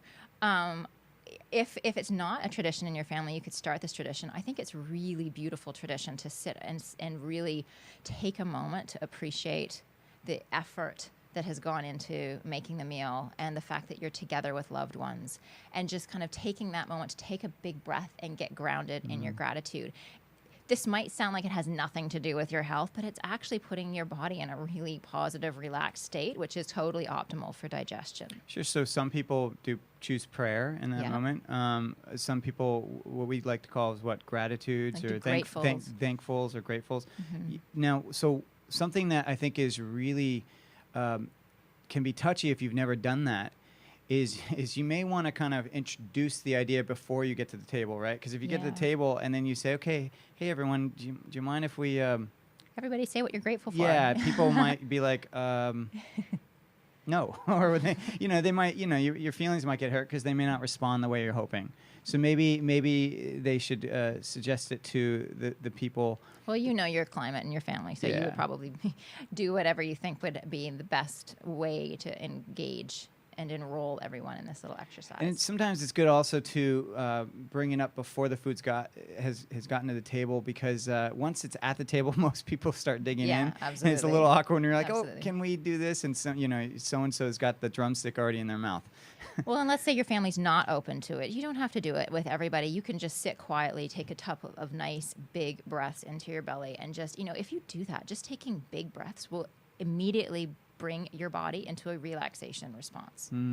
So you can just do that quietly yourself. Take a couple of nice big breaths, get grounded, feel your bum in your chair, just really, take a look at the table and feel appreciation for all the hard work and love that went into making this meal. And then eat from that place. Yeah, I have a friend who does what he does is he thinks about what happened to the food to get to the table. So he Yeah. thinks about the fields where it grew, the farmers that picked it, that got it to the stores, the process of what he had to do to make enough money to purchase it, or just the gratitude around every stage that it took Absolutely. to get to that table. And sometimes he'll be sitting there for like 3 minutes and I'll be waiting. But either way, I do find it, as tough as it is for me sometimes, because I'm just ready to eat, I do find that it helps keep me in my body as I'm eating. Absolutely. Absolutely. And that's really the most important thing, is as you're eating that meal, enjoy it. A trick we use is to take a bite and put it down, like take a fork Right. full of food and put your fork down on the plate and really chew and enjoy and taste the food. How often do we sit down to a beautifully prepared meal like that and then we just start to kind of shovel it in, especially if it's something we were just talking about stuffing or, something that you love, you only get once a year. The temptation can be to just kind of gorge on it, but you're actually missing out on it in that way. So if you're able to actually taste each bite, put the fork down between bites, one of the side benefits of this is that you're going to notice that you're full way sooner than if you just kind of go raging through your plate. And it gives your body a chance to catch up and your mind a chance to catch up with your stomach. And you will be less tempted to overeat. That's great. So persons said they're gratefuls, they're eating their meal, they're breathing, they're putting their fork down. How if let's say they are listening to their body, but is there maybe a recommendation of when should they stop eating? Like, because a lot of people think, okay, I'm going to eat until I'm full, and then we take a little break, and then I have dessert later. Yeah. But should they stop a little bit before they're full? Well, in a perfect world, we'd all stop a little bit before we're full. Ideally, you want to have your stomach at sort of 80% full capacity. If you think about, your stomach is like a Ziploc bag, right? If you filled that entire Ziploc bag with water and you zipped it up and then you tried to like move, squish the water around, you wouldn't have it's very difficult to move the contents around because it's so full. It's the exact same thing in our stomach. And our digestion process moves like this, that the stomach muscles are contracting and getting all those digestive juices in there.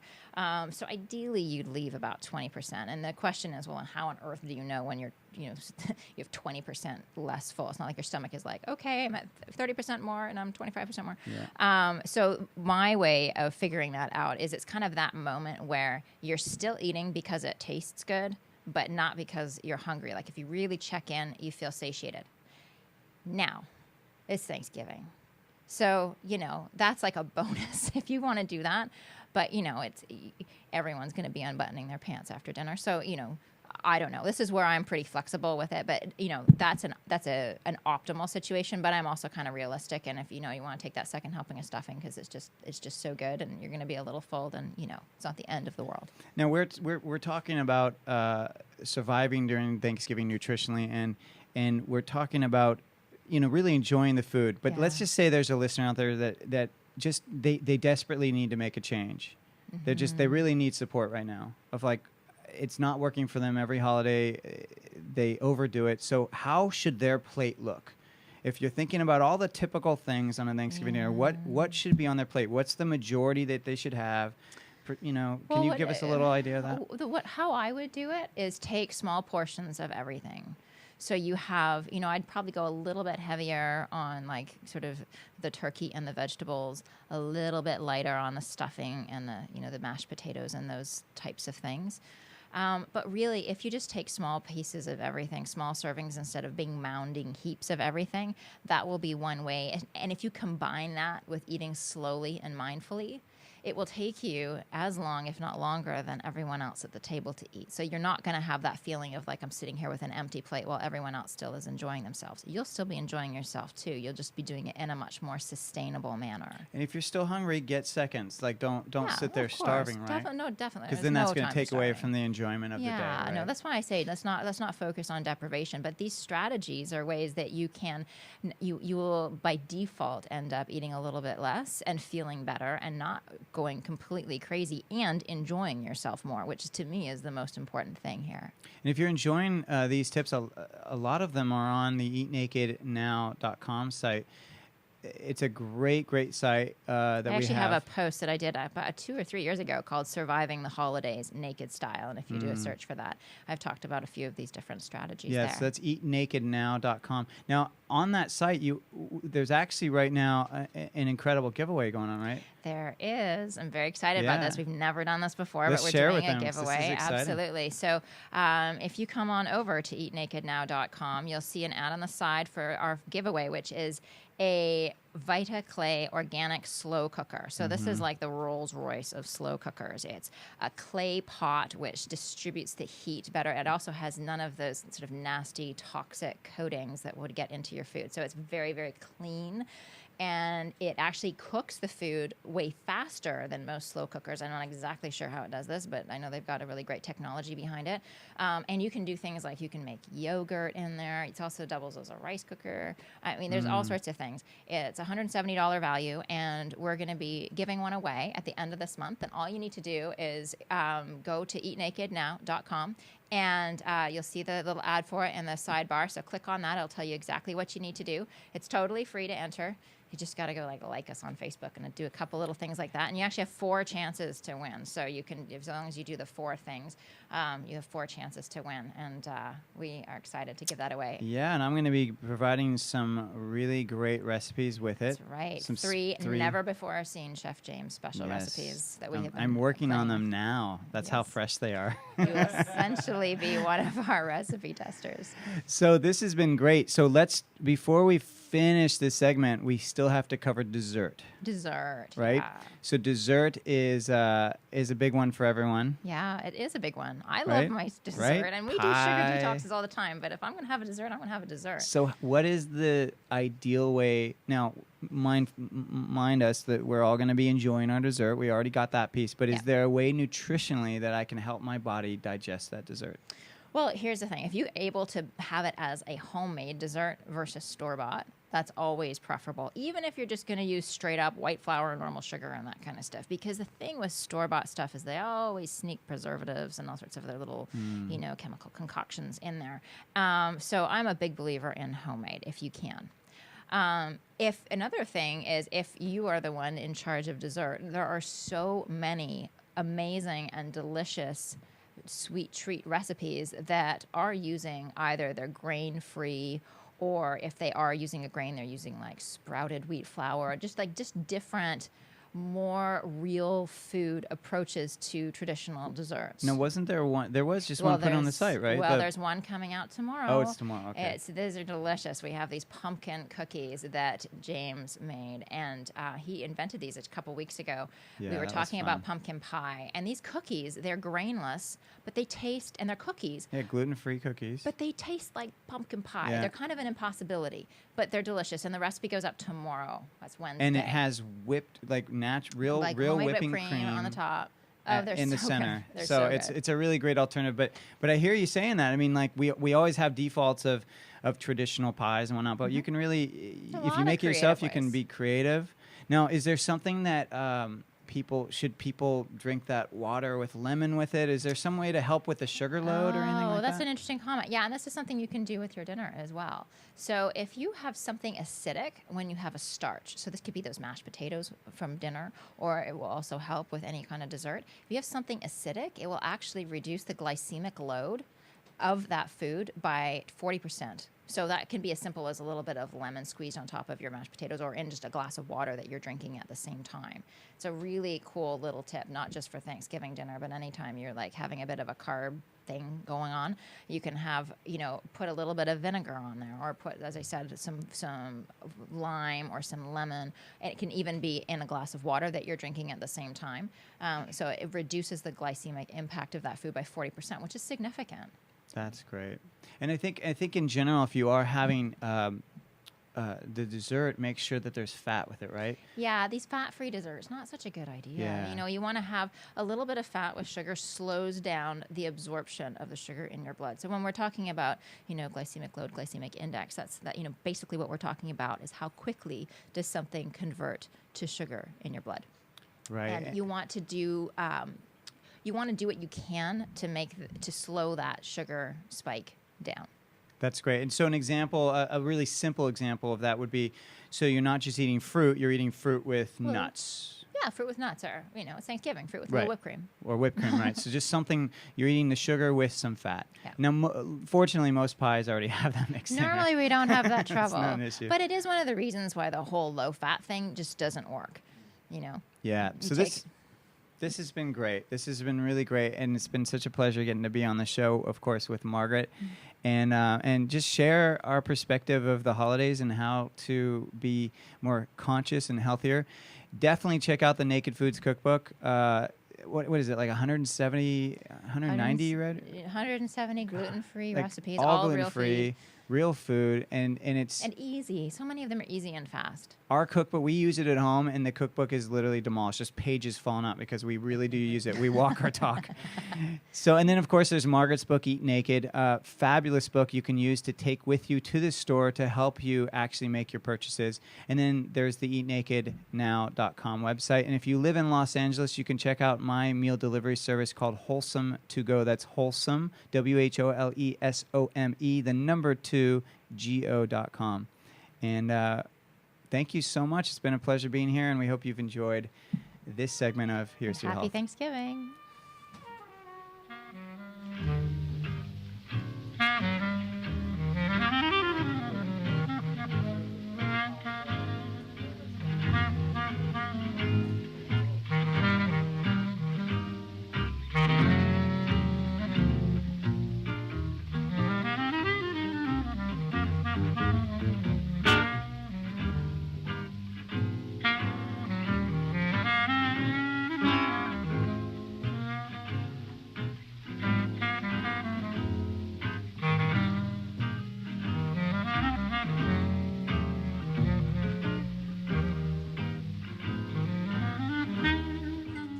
We would love to thank all of our guests today. John Schneider with Omega Creamery.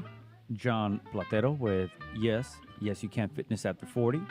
Angelica Xavier with Good Bites. Of course, James Barry and Miss Margaret Floyd with the... Oh my gosh, I forgot the name of the book. Thank you.